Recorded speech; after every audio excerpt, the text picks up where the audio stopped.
ദൈവത്തിന് സ്തോത്രം, സ്തോത്രം, സ്തോത്രം, സ്തോത്രം. ഹല്ലേലൂയ. സ്വർഗസ്ഥനായ ദൈവം നിങ്ങളെ അനുഗ്രഹിക്കട്ടെ എന്നുള്ള പ്രാർത്ഥനയോടുകൂടെ സന്ദേശം ഇവിടെ തുടങ്ങുകയാണ്. എൻ്റെ സന്ദേശം ഒരു ഈസ്റ്റർ സന്ദേശമാണ്. ഈസ്റ്റർ കഴിഞ്ഞു എന്ന് എനിക്കറിയാം. ഈസ്റ്റർ ദിവസം ഞാൻ ബാംഗ്ലൂരിലായിരുന്നു.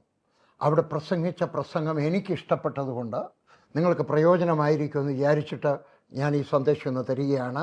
കർത്താവ് നിങ്ങളെ അനുഗ്രഹിക്കട്ടെ. എൻ്റെ വിഷയം ഇതാണ്: ഈസ്റ്റർ എന്നത് പോഷ്കാണ്. ഈസ്റ്റർ പോഷ്കാണ്. ഹല്ലേലൂയ. ചാനൽ മാറ്റരുത്, നമുക്കൊന്നിച്ച് കേൾക്കാം. ഹല്ലേലൂയ. ഒരു ഫലിതം ഇങ്ങനെ ഓർമ്മ വരികയാണ്. ഫലിതമല്ല, അതിനകത്തൊരു സന്ദേശമുണ്ട്. ഒരു മനുഷ്യൻ റോഡിലൂടെ നടന്നു പോവുകയാണ്. അവിടെ എങ്ങും ആരുമില്ല. രാത്രി സമയമാണ്. ഒരു നാൽക്കവലയിൽ ചെന്ന് ചേർന്നു. ഓരോരുത്തർ നിൽക്കുന്നു. അപ്പുറത്തൊരു റോഡ്, ഇപ്പുറത്തൊരു റോഡ്, ഇപ്പുറത്തൊരു റോഡ്. എങ്ങോട്ട് പോകണമെന്ന് അറിയാൻ വയ്യ. ചോദിക്കാൻ ആരുമില്ല. അവിടെ എങ്ങും എഴുതി വെച്ചിട്ടുമില്ല. അദ്ദേഹം നോക്കിയപ്പോഴാണ് ഒരു റോഡിൻ്റെ അവിടെ ഒരു ചത്ത ശവം കിടപ്പുണ്ട്. വേറൊരിടത്ത് വേറൊരു ശവം കിടപ്പുണ്ട്. അതിനപ്പുറത്ത് ഒരാൾ നിൽക്കുന്നു. സൂക്ഷിച്ച് നോക്കിയപ്പോഴാണ് യേശുവാണ് നിൽക്കുകയാണ്. മറ്റിടത്ത് രണ്ടും ശവമാണ്. ആരോട് നിങ്ങൾ വഴി ചോദിക്കും? ശവത്തോട് ചോദിക്കുമോ അതോ ജീവിക്കുന്ന ആളോട് ചോദിക്കുന്നു? എൻ്റെ സന്ദേശം: യേശു ക്രിസ്തു ജീവിക്കുന്നു. ഹല്ലേലൂയ. സന്ദേശത്തോടെ തുടങ്ങിയാണ്. യേശു ക്രിസ്തു ജനിച്ചു. യേശു ക്രിസ്തു മരിച്ചു.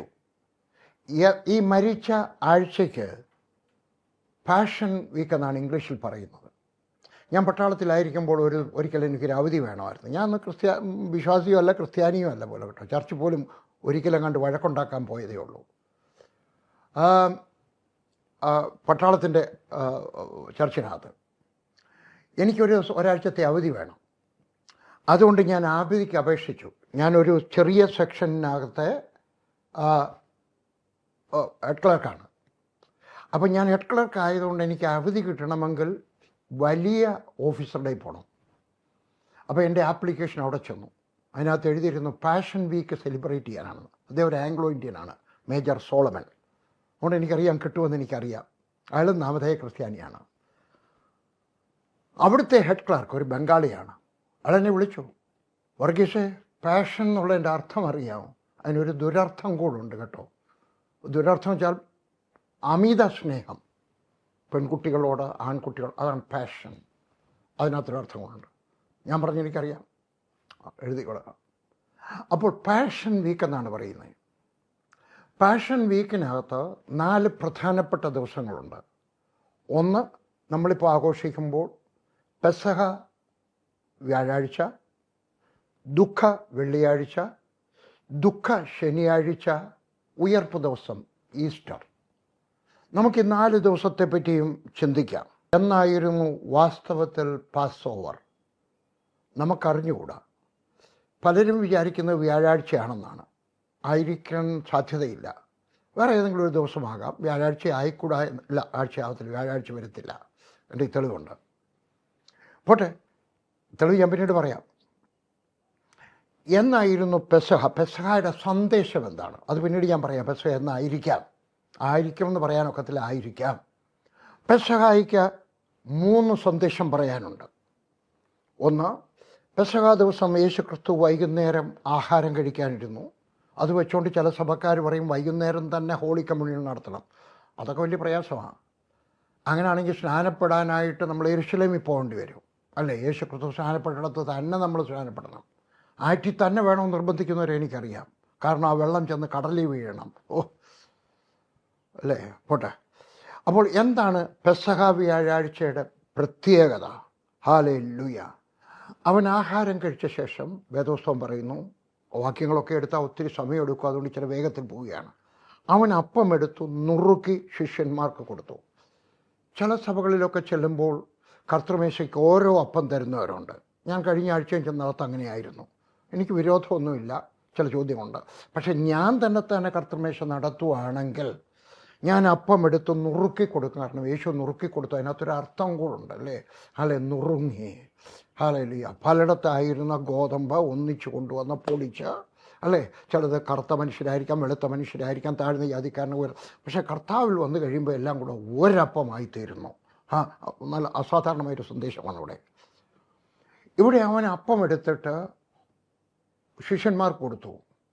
അടുത്ത് യോഹന്നാൻ ഇരുന്നത് കൊണ്ട് ചിലപ്പോൾ ആദ്യം കൊടുത്ത് യോഹന്നാനായിരിക്കാം. യോഹന്നാൻ ആരാണ്? യേശുവിൻ്റെ കൂടെ നിന്ന മനുഷ്യൻ, യേശു സ്നേഹിച്ച ശിഷ്യൻ. അവന് കൊടുത്ത അത്രയും തന്നെ പത്രോസിനും കൊടുത്തു. പത്രോസ് ആരാണ്? യേശുക്രിസ്തുവിനെ തള്ളിപ്പറഞ്ഞവൻ, യേശുക്രിസ്തുവിനെ ശപിച്ചവൻ. അങ്ങനെയാണ് എഴുതിയിരിക്കുന്നത് കേട്ടോ. ശപിച്ചവന്, മുടിഞ്ഞവനെന്നോ ഏതാണ്ടൊക്കെ പറഞ്ഞു കാണും. താൻ സ്നേഹിച്ചവന് കൊടുത്ത അതേ അളവിൽ തന്നെ തള്ളിപ്പറഞ്ഞവനും കൊടുത്തു. യൂദായ്ക്കും കൊടുത്തു, തന്നെ ഒറ്റിക്കൊടുത്തവനും കൊടുത്തു. പിന്നെ നാലാമതൊരു ഗ്രൂപ്പുണ്ട്, എട്ടും വെച്ച് പോയവർ. യേശു ക്രൂശിലായി കഴിഞ്ഞപ്പോൾ സകലരും ഓടി, യോഹന്നാൻ ഒഴികെ ബാക്കി എല്ലാവരും. സകലർക്കും ഒരുപോലെ ഭാഗിച്ചു കൊടുത്ത സ്നേഹം ദൈവത്തിൻ്റെ സ്നേഹത്തിന് മാത്രമേ ഒക്കത്തുള്ളൂ, വേറെ ആർക്കും കൊടുക്കാനൊക്കില്ല. ഒറ്റിക്കൊടുത്തവന്, തള്ളിപ്പറഞ്ഞവന്, ഉപേക്ഷിച്ച് ഓടിയവന്, പ്രിയപ്പെട്ടവനും കൊടുത്തു. ഇത് ദൈവത്തിന് മാത്രം കൊടുക്കാൻ കഴിയുന്നതായിട്ടുള്ള ഒരു സ്നേഹം. വേദപുസ്തകം പറയുന്നു, നീതിമാൻ്റെ മേൽ സൂര്യൻ പ്രകാശിക്കുന്നു, അധർമ്മികളുടെ മേലും സൂര്യൻ പ്രകാശിക്കുന്നു. ഒരുപോലെ ദൈവത്തിൻ്റെ സ്നേഹം ഒരുപോലെ. നിങ്ങൾ ആരായിരുന്നാലും, താഴ്ന്ന ജാതി, ഉയർന്ന ജാതി, മഹാഭാവി, കൊച്ചു ഭാവി, സകലം, ദൈവം നിങ്ങളെ സ്നേഹിക്കുന്നു. എന്നെ സ്നേഹിക്കുന്നത് പോലെ നിങ്ങളെയും സ്നേഹിക്കുന്നു. പക്ഷേ സ്വർഗത്തിൽ പോകണമെങ്കിൽ മനസ്സാന്തരപ്പെടണം കേട്ടോ. അല്ലാതെ ദൈവത്തിൻ്റെ സ്നേഹം അവിടെ ചോദിച്ചാൽ കിട്ടത്തില്ല. ഇവിടെയാണ് അവസരം. രണ്ടാമത്തെ സന്ദേശം, രണ്ടാമത്തെ ദിവസം, ഒന്ന് പെസഹ ദിവസം, രണ്ടാമത്തേത് ദുഃഖ വെള്ളിയാഴ്ച. അല്ലേ? ദുഃഖ വെള്ളിയാഴ്ച എന്താണ്? ചാട്ടവാർ കൊണ്ട് അടിച്ചവനെയും രക്ഷിക്കുവാൻ വേണ്ടി രക്തമൊഴുക്കിയവൻ, മുൾക്കിരീടം അണിയിച്ചവനെയും സ്നേഹിച്ചതായിട്ടുള്ള യേശുക്രിസ്തു, ചങ്കു തൂത്തി തുളച്ചവനെയും സ്നേഹിക്കുകയും അനുഗ്രഹിക്കാൻ വേണ്ടി രക്തം കൊടുത്തവനായ, കയ്യിൽ കാരിരുമ്പാണി അടിച്ചു തകറ്റിയവനെയും രക്ഷിക്കുവാൻ സ്നേഹിച്ചവനായ യേശുക്രിസ്തു, കാലിൽ കാരിരുമ്പാണി അടിച്ചു കയറ്റിയവനെ അവനെയും സ്നേഹിച്ച് രക്ഷിക്കുവാനായിട്ട് രക്തമൊഴിക്കവനായ യേശുക്രിസ്തു, കുരിശിൽ തൂക്കിയവന്. അയ്യോ, അതാണ് ഏറ്റവും ഭയങ്കരം. അതിനകത്ത് അഭിനയിച്ച ഒരു വ്യക്തിയുണ്ടല്ലോ, പാഷൻ ഫോർ ക്രൈസ്റ്റിനകത്ത്. അയാൾ 3 പ്രാവശ്യം ആശുപത്രിയിൽ അഡ്മിറ്റായത്. ഏതാ, അരമണിക്കൂർ നേരത്തെ ഷൂട്ടിങ്ങിനകത്ത് 3 പ്രാവശ്യം ആശുപത്രിയിൽ അഡ്മിറ്റായി. ഉണ്ടാക്കിയവർക്ക് എന്തുമാത്രം രൂപ ചിലവാകുമെന്നറിയാം. അത്രയും ദിവസം അവിടെ താമസിക്കണം. 2 ആഴ്ച കഴിഞ്ഞിട്ട് ആശുപത്രി വരുന്നത്. അദ്ദേഹത്തിൻ്റെ ആ തോളിനകത്ത് മുമ്പോട്ട് പോയി, തോളിനകത്ത് ഇവിടുത്തെ ജോയിൻ്റ് ഇളകിപ്പോയി. അവനെയും കുരിശിൽ തൂക്കിയവനെയും സ്നേഹിച്ച് അവന് വേണ്ടി രക്തം കൊടുത്തവനായ യേശു. യഹൂദന്മാർ അവനെപ്പറ്റി ഭോഷ്ക് പറഞ്ഞു, അവരെയും സ്നേഹിച്ച് അനുഗ്രഹിച്ചവനായ ദൈവം. ഇത് ദൈവത്തിന് മാത്രമേ സ്നേഹിക്കാൻ കഴിയത്തുള്ളൂ, വേറെ ആർക്കും സാധ്യമല്ല. എനിക്ക് ദോഷം ചെയ്തവർക്കായിട്ട് ചിലപ്പോൾ പ്രാർത്ഥിക്കുവാൻ സമയമെടുത്തിട്ടുണ്ട്. ഞാൻ ഇന്ന് രാവിലെ എൻ്റെ ഓഫീസിൽ നിന്ന് റെക്കോർഡ് ചെയ്യുകയാണ്. അവിടെ ഞാൻ രാവിലെ ഡിവോഷൻ എടുത്ത സമയത്ത് ഞാൻ പറഞ്ഞു, ഒരു മനുഷ്യൻ എനിക്ക് ദോഷം ചെയ്തു. വിശദീകരിക്കാൻ ആഗ്രഹിക്കുന്നില്ല, അദ്ദേഹമില്ല, അദ്ദേഹത്തിൻ്റെ വേറെ ആരും ഇത് കേൾക്കത്തില്ലെങ്കിലും പറയാൻ ആഗ്രഹിക്കുന്നില്ല. വേറെ ആരെങ്കിലും ഗസ് ചെയ്താലോ, പണ്ടൊരാൾ വളരെയേറെ ദോഷം ചെയ്തു, വളരെയേറെ എന്ന് പറഞ്ഞാൽ അസാധാരണമായ രീതിയിൽ. ഞാൻ സ്നേഹിച്ച വ്യക്തി, ഞാൻ വളർത്തിയെടുത്ത തിമോത്തിയോസ് എനിക്ക് ദോഷം ചെയ്തു. അദ്ദേഹത്തിന് വേണ്ടി പ്രാർത്ഥിക്കുവാൻ എനിക്ക് 6 മാസം എടുത്തു, അദ്ദേഹത്തെ അനുഗ്രഹിക്കണമെന്ന് പറയുവാൻ. യേശുക്രിസ്തുവിന് സമയമെടുക്കേണ്ടി വന്നില്ല. അവൻ ക്രൂശിൽ കടന്നുകൊണ്ടും തന്നെ രോഹിച്ചവർക്ക് വേണ്ടി, തന്നെ ക്രൂശിൽ തറച്ചവന് വേണ്ടി, തൻ്റെ കാലയിലും കയ്യിലും കാരിരുമ്പാണി അടിച്ചു കയറ്റിയവന് വേണ്ടി, തൻ്റെ ചങ്ക് കുത്തി തുളയ്ക്കുമെന്ന് അറിയാവുന്നവർക്ക് വേണ്ടിയും പ്രാർത്ഥിച്ചവനായ യേശുക്രിസ്തു. ഹല്ലേലൂയ. അടുത്തത് ദുഃഖവെള്ളിയാഴ്ച കഴിയുമ്പോൾ പ്രധാനപ്പെട്ടത് 1 പെസഹ, 2 ദുഃഖ വെള്ളിയാഴ്ച അല്ലാതെ ഞാൻ പിന്നീട് പറയാം. പിന്നെ ഉയർപ്പിനിടയ്ക്ക് ഒരു ശനിയാഴ്ചയുണ്ട്. അതിന് നമ്മൾ ദുഃഖ ശനിയാഴ്ച എന്ന് മലയാളത്തിൽ പറയും, ഹോളി സാറ്റർഡേ എന്ന് ഇംഗ്ലീഷിൽ പറയും. ശ്രദ്ധിച്ചു കേൾക്കണം, നിങ്ങൾക്ക് അനുഗ്രഹമായിരിക്കും.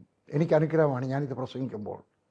ഒരു മനുഷ്യൻ മരിച്ചാൽ കുഴിച്ചിടും, തീർന്നു, അവൻ്റെ ശരീരം തീർന്നു. ദിവസങ്ങൾക്കകം അത് പുഴുവാകും. ആ ശവം തിന്നു തീർക്കും. അതിൻ്റെ എല്ലുകൾ പോലും കുറച്ച് ദിവസം കഴിയുമ്പോൾ തീരും. അതെല്ലാം പല ചെടികളിലാവും, എനിക്കറിഞ്ഞുകൂടാ, അപ്രത്യക്ഷമാകും. എന്നാൽ യേശുക്രിസ്തുവിൻ്റെ ശരീരം അപ്രത്യക്ഷമാകാൻ ഒക്കത്തില്ല. കാരണം അവൻ ദൈവമാണ്, ദൈവപുത്രൻ. ദൈവപുത്രൻ എന്ന് ആരോട് വിചാരിക്കും, മകനാണ്. അതിൻ്റെ അർത്ഥം അതല്ല, അപ്പൻ ഒരു സ്ഥാനത്തെ കാണിക്കുന്നതാണ് ദൈവപുത്രനായ യേശുക്രിസ്തു. ഉൽപ്പത്തി പുസ്തകം ആദ്യത്തെ 3-ാമത്തെ അധ്യായത്തിനകത്ത് പറയുന്നുണ്ട്, സ്ത്രീയുടെ സന്തതി ഇംഗ്ലീഷിനകത്ത് സീഡ് എന്നാണ്. സീഡ് എന്ന് പറഞ്ഞാൽ വിത്തെന്നാണ്.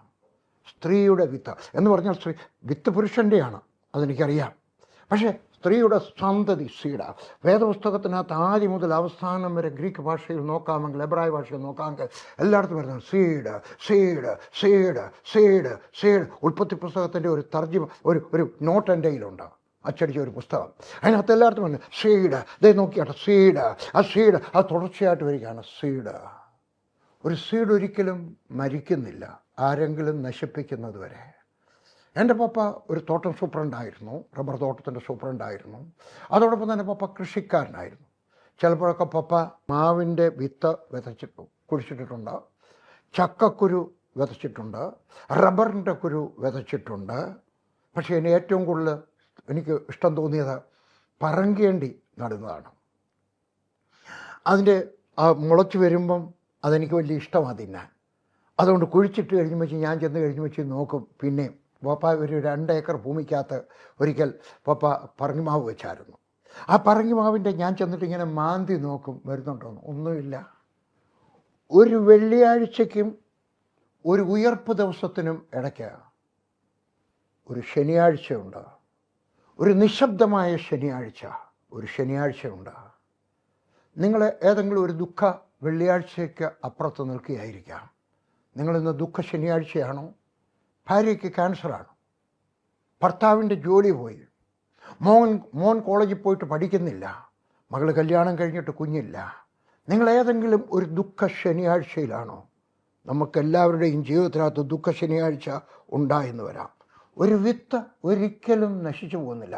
ദൈവത്തിൻ്റെ വചനം ഇത് വിത്താണ്, ഇത് നിങ്ങൾക്ക് വേണ്ടിയാണ്. വേദപുസ്തകം തുറന്നിട്ട് ഈ വിത്ത് കണ്ടുപിടിക്കണം. ഈ വിത്തിനെ കുഴിച്ചിട്ട് കഴിഞ്ഞാൽ, പറങ്കേണ്ടി കുഴിച്ചിട്ട് കഴിഞ്ഞാൽ, റബ്ബറിൻ്റെ വിത്ത് കുഴിച്ചിട്ട് കഴിഞ്ഞാൽ, ഒരു മാങ്ങാണ്ടി കുഴിച്ചിട്ട് കഴിഞ്ഞാൽ, വേറെ ഏതെങ്കിലും ഒരു വിത്ത് വിതച്ച് കഴിഞ്ഞാൽ അതിനകത്ത് നിങ്ങളൊന്നും കാണത്തില്ല. അടുത്ത ദിവസം, അടുത്ത ആഴ്ച, അടുത്ത മാസം ചെന്ന് നോക്കിയാൽ ഒന്നും കാണത്തില്ല. പക്ഷേ സാവധാനത്തിൽ അതിനകത്ത് വെള്ളവും വെളിച്ചവും വന്നു കഴിയുമ്പോൾ അത് മുളയ്ക്കും. എന്താണ് വെള്ളം? പരിശുദ്ധാത്മാവ്. എന്താണ് വെളിച്ചം? പരിശുദ്ധാത്മാവ്, യേശുക്രിസ്തു. ഇത് രണ്ടും വന്നു കഴിയുമ്പോൾ ആ വിത്ത് മുളയ്ക്കും. എന്താണ് നിങ്ങൾക്കാവശ്യം? നിങ്ങൾക്കാവശ്യമുള്ള വിത്ത് ഈ വേദപുസ്തകത്തിനകത്തുണ്ട്. വേദപണ്ഡിതന്മാർ പറയുന്നത് വേദപുസ്തകത്തിനകത്ത് 6000-ലധികം വാഗ്ദത്ത വചനങ്ങളുണ്ട്, പ്രോമിസുകളുണ്ട്.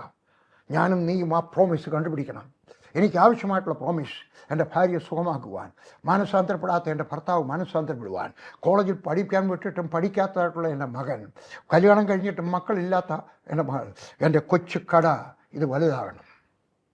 ഞങ്ങളുടെ നാട്ടിൽ ഒരാൾക്ക് ഒരു കൊച്ചു പെട്ടിക്കടയുണ്ടായിരുന്നു. പഴയ കാലത്തൊക്കെ പെട്ടിക്കടകളാണ്, ഇപ്പോഴും ഉണ്ട്, ഞാൻ കണ്ടിട്ടുണ്ട്. പഴയ കാലത്ത് ധാരാളം ഉണ്ടായിരുന്നു. ആ തടി കൊണ്ടുള്ളതാണ്. അന്നത്തെ കാലത്ത് ഇന്നത്തെ പോലെ തല്ലി തുറക്കുന്നത് വലിയ കോമണൊന്നുമല്ല. അതുകൊണ്ട് പലർക്കും ഒത്തിരി ഉണ്ടായിരുന്നു. ഒരു മനുഷ്യൻ, പേര് പറയുന്നില്ല, അയാൾക്കൊരു പെട്ടിക്കടയാണ്. ഞാൻ ആ പെട്ടിക്കടയിൽ പോയിട്ട് പടക്കമൊക്കെ വാങ്ങിക്കണം. അവിടെ മാത്രമേ ഉള്ളൂ പടക്കം കിട്ടുന്നത്. അതുകൊണ്ട് ചിലപ്പോൾ പൈസ പപ്പായുടെ മൂട്ടിച്ചുകൊണ്ട് പോയിട്ട് ഞാൻ പടക്കം വാങ്ങിക്കുമായിരുന്നു. അദ്ദേഹം ഇരുന്ന് ബീഡി തുറക്കുമായിരുന്നു. കൊച്ചൊരു കട, ഒരു പെട്ടിക്കട. ഇന്ന് അവിടുത്തെ ഏറ്റവും വലിയ കടയായി തീർന്ന ഒരു വിശ്വാസിയായി തീർന്നു അദ്ദേഹം. ഞാൻ നിങ്ങളുടെയൊക്കെ പറയുകയാണ്, നിങ്ങളുടെയും കട വലുതാകുവാൻ കഴിയും, നിങ്ങളുടെയും സഭ വലുതാകുവാൻ കഴിയും, നിങ്ങളുടെയും ഭൂമി വലുതാകുവാൻ കഴിയും. പഠിച്ചാൽ മനസ്സിലാകാത്ത മകന് പഠിക്കുവാനുള്ള കഴിവ് കൊടുക്കുവാനായ ഒരു ദൈവമാണ് നമ്മുടെ ദൈവം. നിൻ്റെ ചെറിയ സ്വപ്നത്തെ വലിയ സ്വപ്നമാക്കി തീർക്കുവാൻ, അത് വാസ്തവത്തിൽ സംഭവിക്കുവാൻ, സാക്ഷാത്കരിക്കുവാൻ എൻ്റെ ദൈവത്തിന് കഴിയും. ഒരു വെള്ളിയാഴ്ചയ്ക്കും ഒരു ഞായറാഴ്ചയ്ക്കും ഇടയ്ക്ക് ഒരു സൈലൻ്റ് ശനിയാഴ്ചയുണ്ട്. ഇന്ന് നിങ്ങളുടെ സൈലൻ്റ് ശനിയാഴ്ച ആയിരിക്കാം, നിങ്ങളുടെ ഞായറാഴ്ച വരുന്നുണ്ട്. അമേരിക്കയിൽ ഒരു സഭയിൽ ബില്ലി ഗ്രഹാമിൻ്റെ അളിയൻ്റെ പേര് റവറൻഡ് ഫോർഡ് എന്നാണ്. ബില്ലി ഗ്രഹാം പ്രായമായി കഴിഞ്ഞപ്പോൾ ബില്ലി ഗ്രഹാം നടത്തിയിരുന്നത് പോലെയുള്ള ഒരു വലിയ കോൺഫറൻസ് ഫിലിപ്പീൻസിൽ വെച്ച് നടന്നു. 10,000 പേരെ വിളിച്ചു. 9,500 പേരെ വന്നുള്ളൂ. 9,550 പേരെ വന്നുള്ളൂ. 50 പേര് ചൈനയിൽ നിന്ന് വരേണ്ടതായിരുന്നു. അവർക്ക് വിസ കൊടുക്കാഞ്ഞതിനാൽ അവർ വന്നില്ല. എന്നാൽ ആ സമയത്ത് ഞാൻ അവിടെ ഉണ്ടായിരിക്കുമ്പോൾ ഫോർഡ് ഇങ്ങനെ പറഞ്ഞു, ഒരു യഥാർത്ഥ കഥയാണ്. അമേരിക്കയിലെ ഒരു സഭയിൽ ഒരു ദുഃഖ വെള്ളിയാഴ്ച പാസ്റ്റർ അവിടെ ചെന്ന് വെച്ച് പറഞ്ഞു, ഇന്ന് വെള്ളിയാഴ്ചയാണെന്ന് ഞാൻ പറയും. ആ സമയത്ത് നിങ്ങളെല്ലാവരും കൂടെ ഉറക്കെ പറയണം, ഞായറാഴ്ച വരുന്നുണ്ട്. അദ്ദേഹം ഉടനോട് പറഞ്ഞു, ഇന്ന് വെള്ളിയാഴ്ചയാണ്. ആളുകളെല്ലാവരും കൂടെ പറഞ്ഞു, ഞങ്ങളുടെ ഞായറാഴ്ച വരുന്നുണ്ട്. ഒരു പ്രാവശ്യം പറഞ്ഞു, 2 പ്രാവശ്യം പറഞ്ഞു, 186 പ്രാവശ്യം പറഞ്ഞു കഴിഞ്ഞപ്പോൾ ആ സഭയിൽ ഒരു ഉണർവുണ്ടായി. നമുക്കൊന്ന് ശ്രമിച്ചു നോക്കാം. ഞാൻ പറയാം, ഇന്ന് വെള്ളിയാഴ്ചയാണ്. നിങ്ങളിരിക്കുന്ന സ്ഥാനത്ത് കൊണ്ട് പറയൂ, എൻ്റെ ഞായറാഴ്ച വരുന്നുണ്ട്. ഹല്ലേലൂയ പറയാം നമുക്ക്. ഹല്ലേലൂയ. ഇന്ന് വെള്ളിയാഴ്ചയാണ്, പറഞ്ഞാട്ടെ എൻ്റെ ഞായറാഴ്ച വരുന്നുണ്ട്. ഇന്ന് വെള്ളിയാഴ്ചയാണ്, പറഞ്ഞാട്ടെ എൻ്റെ ഞായറാഴ്ച വരുന്നുണ്ട്. നിങ്ങൾക്കൊരു പ്രതീക്ഷ വേണം. നിങ്ങൾ എന്തെങ്കിലും ഒരു കാര്യം ചെയ്യുന്ന സമയത്ത്, ചെറിയ കട, ചെറിയ സഭ, ചെറിയ പ്രവർത്തനം, ചെറിയ ബുദ്ധി, ചെറിയ ഡിഗ്രി, ഇതിനകത്തുനിന്ന് എല്ലാം നിങ്ങൾക്കൊരു വിശ്വാസം വരണം. ഹല്ലേലൂയ, എൻ്റെ ഞായറാഴ്ച വരുന്നുണ്ട്, എൻ്റെ റിവൈവൽ വരുന്നുണ്ട്, എൻ്റെ ഉണർവ് വരുന്നുണ്ട്, എനിക്ക് നൃത്തം തരുവാൻ കഴിയണം, എൻ്റെ കാലിൽ ചിലങ്കി അണിയിക്കുന്നതായിട്ടുള്ള ദിവസം വരുന്നുണ്ട്, എൻ്റെ സ്ഥിതിക്ക് വ്യത്യാസം വരുന്ന ദിവസം വരുന്നുണ്ട്, എൻ്റെ ദുഃഖത്തെ മായിച്ചിട്ട്, എൻ്റെ കണ്ണുനീർ തുടച്ചിട്ട് എനിക്ക് എൻ്റെ വായിൽ ചിരി തരുന്നവനായ ഒരു ദൈവം എനിക്കുണ്ട്. അവൻ എനിക്ക് ഞായറാഴ്ച തരും. നിങ്ങൾ ഏതെങ്കിലും വിധത്തിൽ ദുഃഖിതനാണെങ്കിൽ എൻ്റെ കർത്താവായ യേശു ക്രിസ്തു നിങ്ങൾക്ക് വേണ്ടി ഒരു ഞായറാഴ്ച കൊണ്ട് തരിക തന്നെ ചെയ്യും. ഇനി നമ്മുടെ വിഷയത്തിലേക്ക് മടങ്ങി വരാം. എന്താണ് ഞാൻ പറയാൻ കാര്യം? ഈസ്റ്റർ എന്ന് പറയുന്നത് പോഷ്കാണെന്ന്. യേശുക്രിസ്തുവിൻ്റെ ജനനം, ക്രിസ്മസ്, വാസ്തവത്തിൽ തണുപ്പ് കാലത്ത് ആയിരുന്നില്ല. നമ്മൾ ആഘോഷിക്കുന്നത് ഡിസംബർ മാസത്തിലാണ്. പഞ്ചാബിലെയും ഫലസ്തീൻ നാട്ടിലെയും കാലാവസ്ഥ ഒരുപോലാണ്. യേശുക്രിസ്തു ജനിച്ച സമയത്ത് ഇടയന്മാർ ഗുഹയ്ക്ക് വെളിയിൽ കിടന്നുറങ്ങിയായിരുന്നു. അന്നത്തെ കാലത്ത് ആടുമാടുകളെല്ലാം ഗുഹയ്ക്കകത്ത്, വീടുകളിലല്ല, എരുത്തിലില്ല, അല്ലേ? അന്നത്തെ കാലത്ത് ഗുഹയ്ക്കകത്താണ്. പ്രധാനപ്പെട്ട ഇടയൻ അവൻ വാതിൽക്കൽ കിടക്കുന്നു. അതുകൊണ്ടാണ് യേശുക്രിസ്തു പറഞ്ഞത്, ഞാൻ വാതിലാകുന്നു. അവൻ വാതിൽ കിടക്കുക. ഒരു കള്ളനകത്ത് കയറണമെങ്കിൽ അവൻ അറിഞ്ഞേ ഒക്കത്തുള്ളൂ. ഒരാട് വെളിയിൽ പോയാൽ അവൻ അറിയാനൊക്കും. അതുകൊണ്ടാണ് ഈ ഇടയൻ, പ്രധാനപ്പെട്ട ഇടയൻ, കൂലിക്കെടുത്ത ഇടയനല്ല, പ്രധാനപ്പെട്ട ഇടയൻ വാതിൽക്കൽ കിടക്കും. ഒരാട് പോയാൽ അറിയാം, ഒരു കാള പോയാൽ അറിയാം, ഒരൊട്ടകം പോയാൽ അറിയാം. അതുകൊണ്ട് അവിടെ കിടക്കുകയാണ്. കൂലിക്കെടുത്ത വേലക്കാരെല്ലാവരും വെളിയിൽ കിടന്നു. ഇടയന്മാരെല്ലാം ഗുഹയുടെ വാതുക്കൽ വെളിയിലൊക്കെ കിടക്കുകയാണ്. യേശുക്രിസ്തു ജനിച്ചത് എപ്പോഴാണ്? ഇടയന്മാർ, വേദപുസ്തകം പറയുന്ന ഒരു ഇടയന്മാർ വെളിയിൽ കിടന്നുറങ്ങുകയായിരുന്നു. അകത്തല്ല, ഗുഹയ്ക്കകത്തല്ല, വെളിയിൽ. അതുകൊണ്ടാണ് അവർക്ക് ശബ്ദം കേൾക്കുവാൻ കഴിഞ്ഞത്. ഇടയന്മാർ വെളിയിൽ കിടന്നുറങ്ങുന്നത് ചൂടുകാലത്താണ്. അപ്പോൾ യേശുക്രിസ്തു ജനിച്ചത് ഡിസംബർ മാസത്തിലല്ല, ചൂടുകാലത്ത് എവിടെയോ ആണ്. യേശുക്രിസ്തു ഉയർത്തെഴുന്നേറ്റതോ, നമ്മൾ ആഘോഷിക്കുന്നതെല്ലാം ഗുഡ് ഫ്രൈഡേ എന്ന് പറഞ്ഞാൽ ഒന്നുകിൽ മാർച്ചിൽ വരും, അല്ലെങ്കിൽ ഏപ്രിൽ വരും. രണ്ടും ശരിയല്ല, ചൂടുകാലമാണ്. അവിടുത്തെ ഇസ്രായേലിലെ ചൂട് ഭയങ്കരമാണ്. ഇവിടുത്തെ പഞ്ചാബിലെ പോലെ ചൂടാണ്. ചൂടുകാലത്തുമല്ല. വേദപുസ്തകം പറയുന്നത്, യേശുക്രിസ്തു ക്രൂശിൽ തറച്ച സമയത്ത് പത്രോസ് പേടിച്ച് എന്നിട്ട് തീ കാഞ്ഞുകൊണ്ട്, അവിടെ പോകേണ്ട ആവശ്യമൊന്നുമില്ല, പക്ഷെ തണുപ്പ് സഹിക്കാൻ വയ്യാതെ ആയിരുന്നിരിക്കണം. അല്ലെങ്കിൽ അവരുടെ അടുക്ക പോയിരിക്കത്തില്ല, കാരണം ആരെങ്കിലും പിടിച്ചെന്ന് വരാം. പക്ഷേ അവൻ അവിടെ പോയിരുന്നു, തണുപ്പ് സഹിക്കാൻ വയ്യാതെ ആയപ്പോൾ. എപ്പോഴാണ്? തണുപ്പ് കാലത്ത്. അതുകൊണ്ടാണ് ഞാൻ പോഷ്കാണ്. പോട്ടെ, പിന്നെ എന്തുകൊണ്ട് നമ്മൾ ഇങ്ങനെ ആഘോഷിക്കുന്നു? എല്ലാവരും ആഘോഷിക്കുന്നു, അതുകൊണ്ട് നമ്മൾ ആഘോഷിക്കുന്നു. ഞങ്ങളുടെ എല്ലാ സഭകളിലും ദുഃഖ വെള്ളിയാഴ്ചയുണ്ട്, ഈസ്റ്ററും ഉണ്ട്, ക്രിസ്മസും ഉണ്ട്. പക്ഷെ അന്ന് ഞങ്ങളവിടെ പറയും, ഇന്നല്ല ഈസ്റ്റർ. ഞാൻ പട്ടാളത്തിലായിരിക്കുന്ന സമയത്ത് ഏകദേശം 60 വർഷത്തിന് മുമ്പ്, 60 അല്ല 65 വർഷത്തിന് മുമ്പ്, ഞാൻ എൻ്റെ ആദ്യത്തെ ജോലി പുതുതായിട്ട് വരുന്ന പട്ടാളക്കാരുടെ ഡീറ്റെയിൽസൊക്കെ എഴുതുക. ഒരു ഫോമുണ്ട്. അപ്പൻ്റെ പേര്, അമ്മയുടെ പേര്, അവരുടെ പ്രായം, അവൻ്റെ ഡേറ്റ് ഓഫ് ബർത്ത്. ചില ഡേറ്റ് ഓഫ് ബർത്തൊക്കെ എഴുതിക്കൊണ്ട് വരും. പട്ടാളത്തിൽ നിന്ന് റിക്രൂട്ട് ചെയ്യുന്നിടത്തുനിന്ന് കടലാസൊക്കെ വരും. അതിനകത്ത് ഞാൻ നോക്കിയപ്പോൾ പറയും, ഇതിനകത്ത് എഴുതിയിരിക്കുന്നത് എനിക്ക് 18 വയസ്സ്. നേരാണ്. എനിക്ക് അറിഞ്ഞുകൂടാ സാറേ എൻ്റെ ജന്മദിനം എന്നാണെന്ന്. പഠിത്തമില്ലാത്തവരുടെ കാര്യം ജന്മദിനം എന്നാണെന്ന് അറിയത്തില്ല. അപ്പോൾ ഏതെങ്കിലും ഒന്ന് എഴുതി വച്ചിരിക്കുകയാണ്. എൻ്റെ വല്യപ്പച്ചൻ്റെ, എൻ്റെ അപ്പൻ്റെ ജന്മദിനം അറിഞ്ഞുകൂടായിരുന്നു. വല്യമ്മച്ചിക്ക് അറിയാമായിരുന്നു. മലയാളത്തിനകത്ത് ഇന്ന മാസം ഇത്രാം തീയതിയാണ്. അപ്പച്ചൻ്റെ അറിയത്തില്ല. പക്ഷേ അതുകൊണ്ട് എല്ലാവരും കൂടെ ഒരു ഡേറ്റ് അങ്ങ് നിശ്ചയിച്ചു. ആ ഡേറ്റിനെ ആഘോഷിക്കുന്നു. അന്നാണോ ജനിച്ചത്? അല്ല, ഏതെങ്കിലും ഒരു ദിവസം. ഞാൻ നിങ്ങളുടെയൊക്കെ പറയുന്നു, നമ്മൾ നമ്മുടെ മക്കളെ പഠിപ്പിക്കണം. ഇന്നല്ല, പക്ഷേ ഒരു ദിവസം നമ്മൾ ആഘോഷിക്കാനായിട്ട് എടുക്കാം. നല്ലതാണ് ആഘോഷിക്കുന്നത്. അന്ന് മറ്റുള്ളവർക്ക് യേശുവിനെ പറ്റി പറയാനും ഒരു മുഖാന്തരമായി തീരും. അപ്പോൾ ദുഃഖ വെള്ളിയാഴ്ച എന്ന് പറയുന്നത് പോഷ്കാണ്, അല്ലേ? അത് വേറെ ഏതോ ഒരു ദിവസം, ചൂടുകാലത്തല്ല. ദുഃഖ വെള്ളിയാഴ്ച എന്ന് പറയുന്നത് ചൂടുകാലത്തല്ല, തണുപ്പ് കാലത്തായിരുന്നു. ഈസ്റ്റർ എന്ന് പറയുന്നതും ഞായറാഴ്ചയായിരുന്നു. അത് അറിയാം. നമുക്ക് വെള്ളിയാഴ്ചയാണോ എന്ന് അറിയത്തില്ല. ആയിരിക്കത്തില്ല, ഒരിക്കലും ആയിരിക്കത്തില്ല. എന്താ കാര്യം? യേശുക്രിസ്തു പറഞ്ഞു, അവൻ മശിഹ ആണോ എന്ന് ചോദിച്ചു കഴിഞ്ഞപ്പോൾ പറഞ്ഞു അത് തെളിവാണ്. എങ്ങനെയാണോ യോനാ പ്രവാചകൻ മീനിൻ്റെ വയറ്റിനകത്ത് 3 പകലും 3 രാവും ഇരുന്ന് വ്യക്തമായിട്ട് പറഞ്ഞു, അതുപോലെ മനുഷ്യപുത്രനും ഭൂമിയുടെ നടുക്ക്, ഭൂമിക്കകത്ത് 3 പകലും 3 രാത്രിയിലും ഇരിക്കണം. വെള്ളിയാഴ്ച മരിച്ചാൽ എങ്ങനെ ഞായറാഴ്ച 3 ദിവസം ആകുന്നത്? ചിലർ ഇങ്ങനെയൊക്കെ പറഞ്ഞു, ഇവിടെ പകൽ അവിടെ രാത്രി. ഇല്ലല്ല, അങ്ങനെയല്ല പറഞ്ഞത്. അവിടെ അവനായിരിക്കുന്ന സ്ഥാനത്ത് 3 രാത്രിയും 3 പകലുമായിരിക്കണം.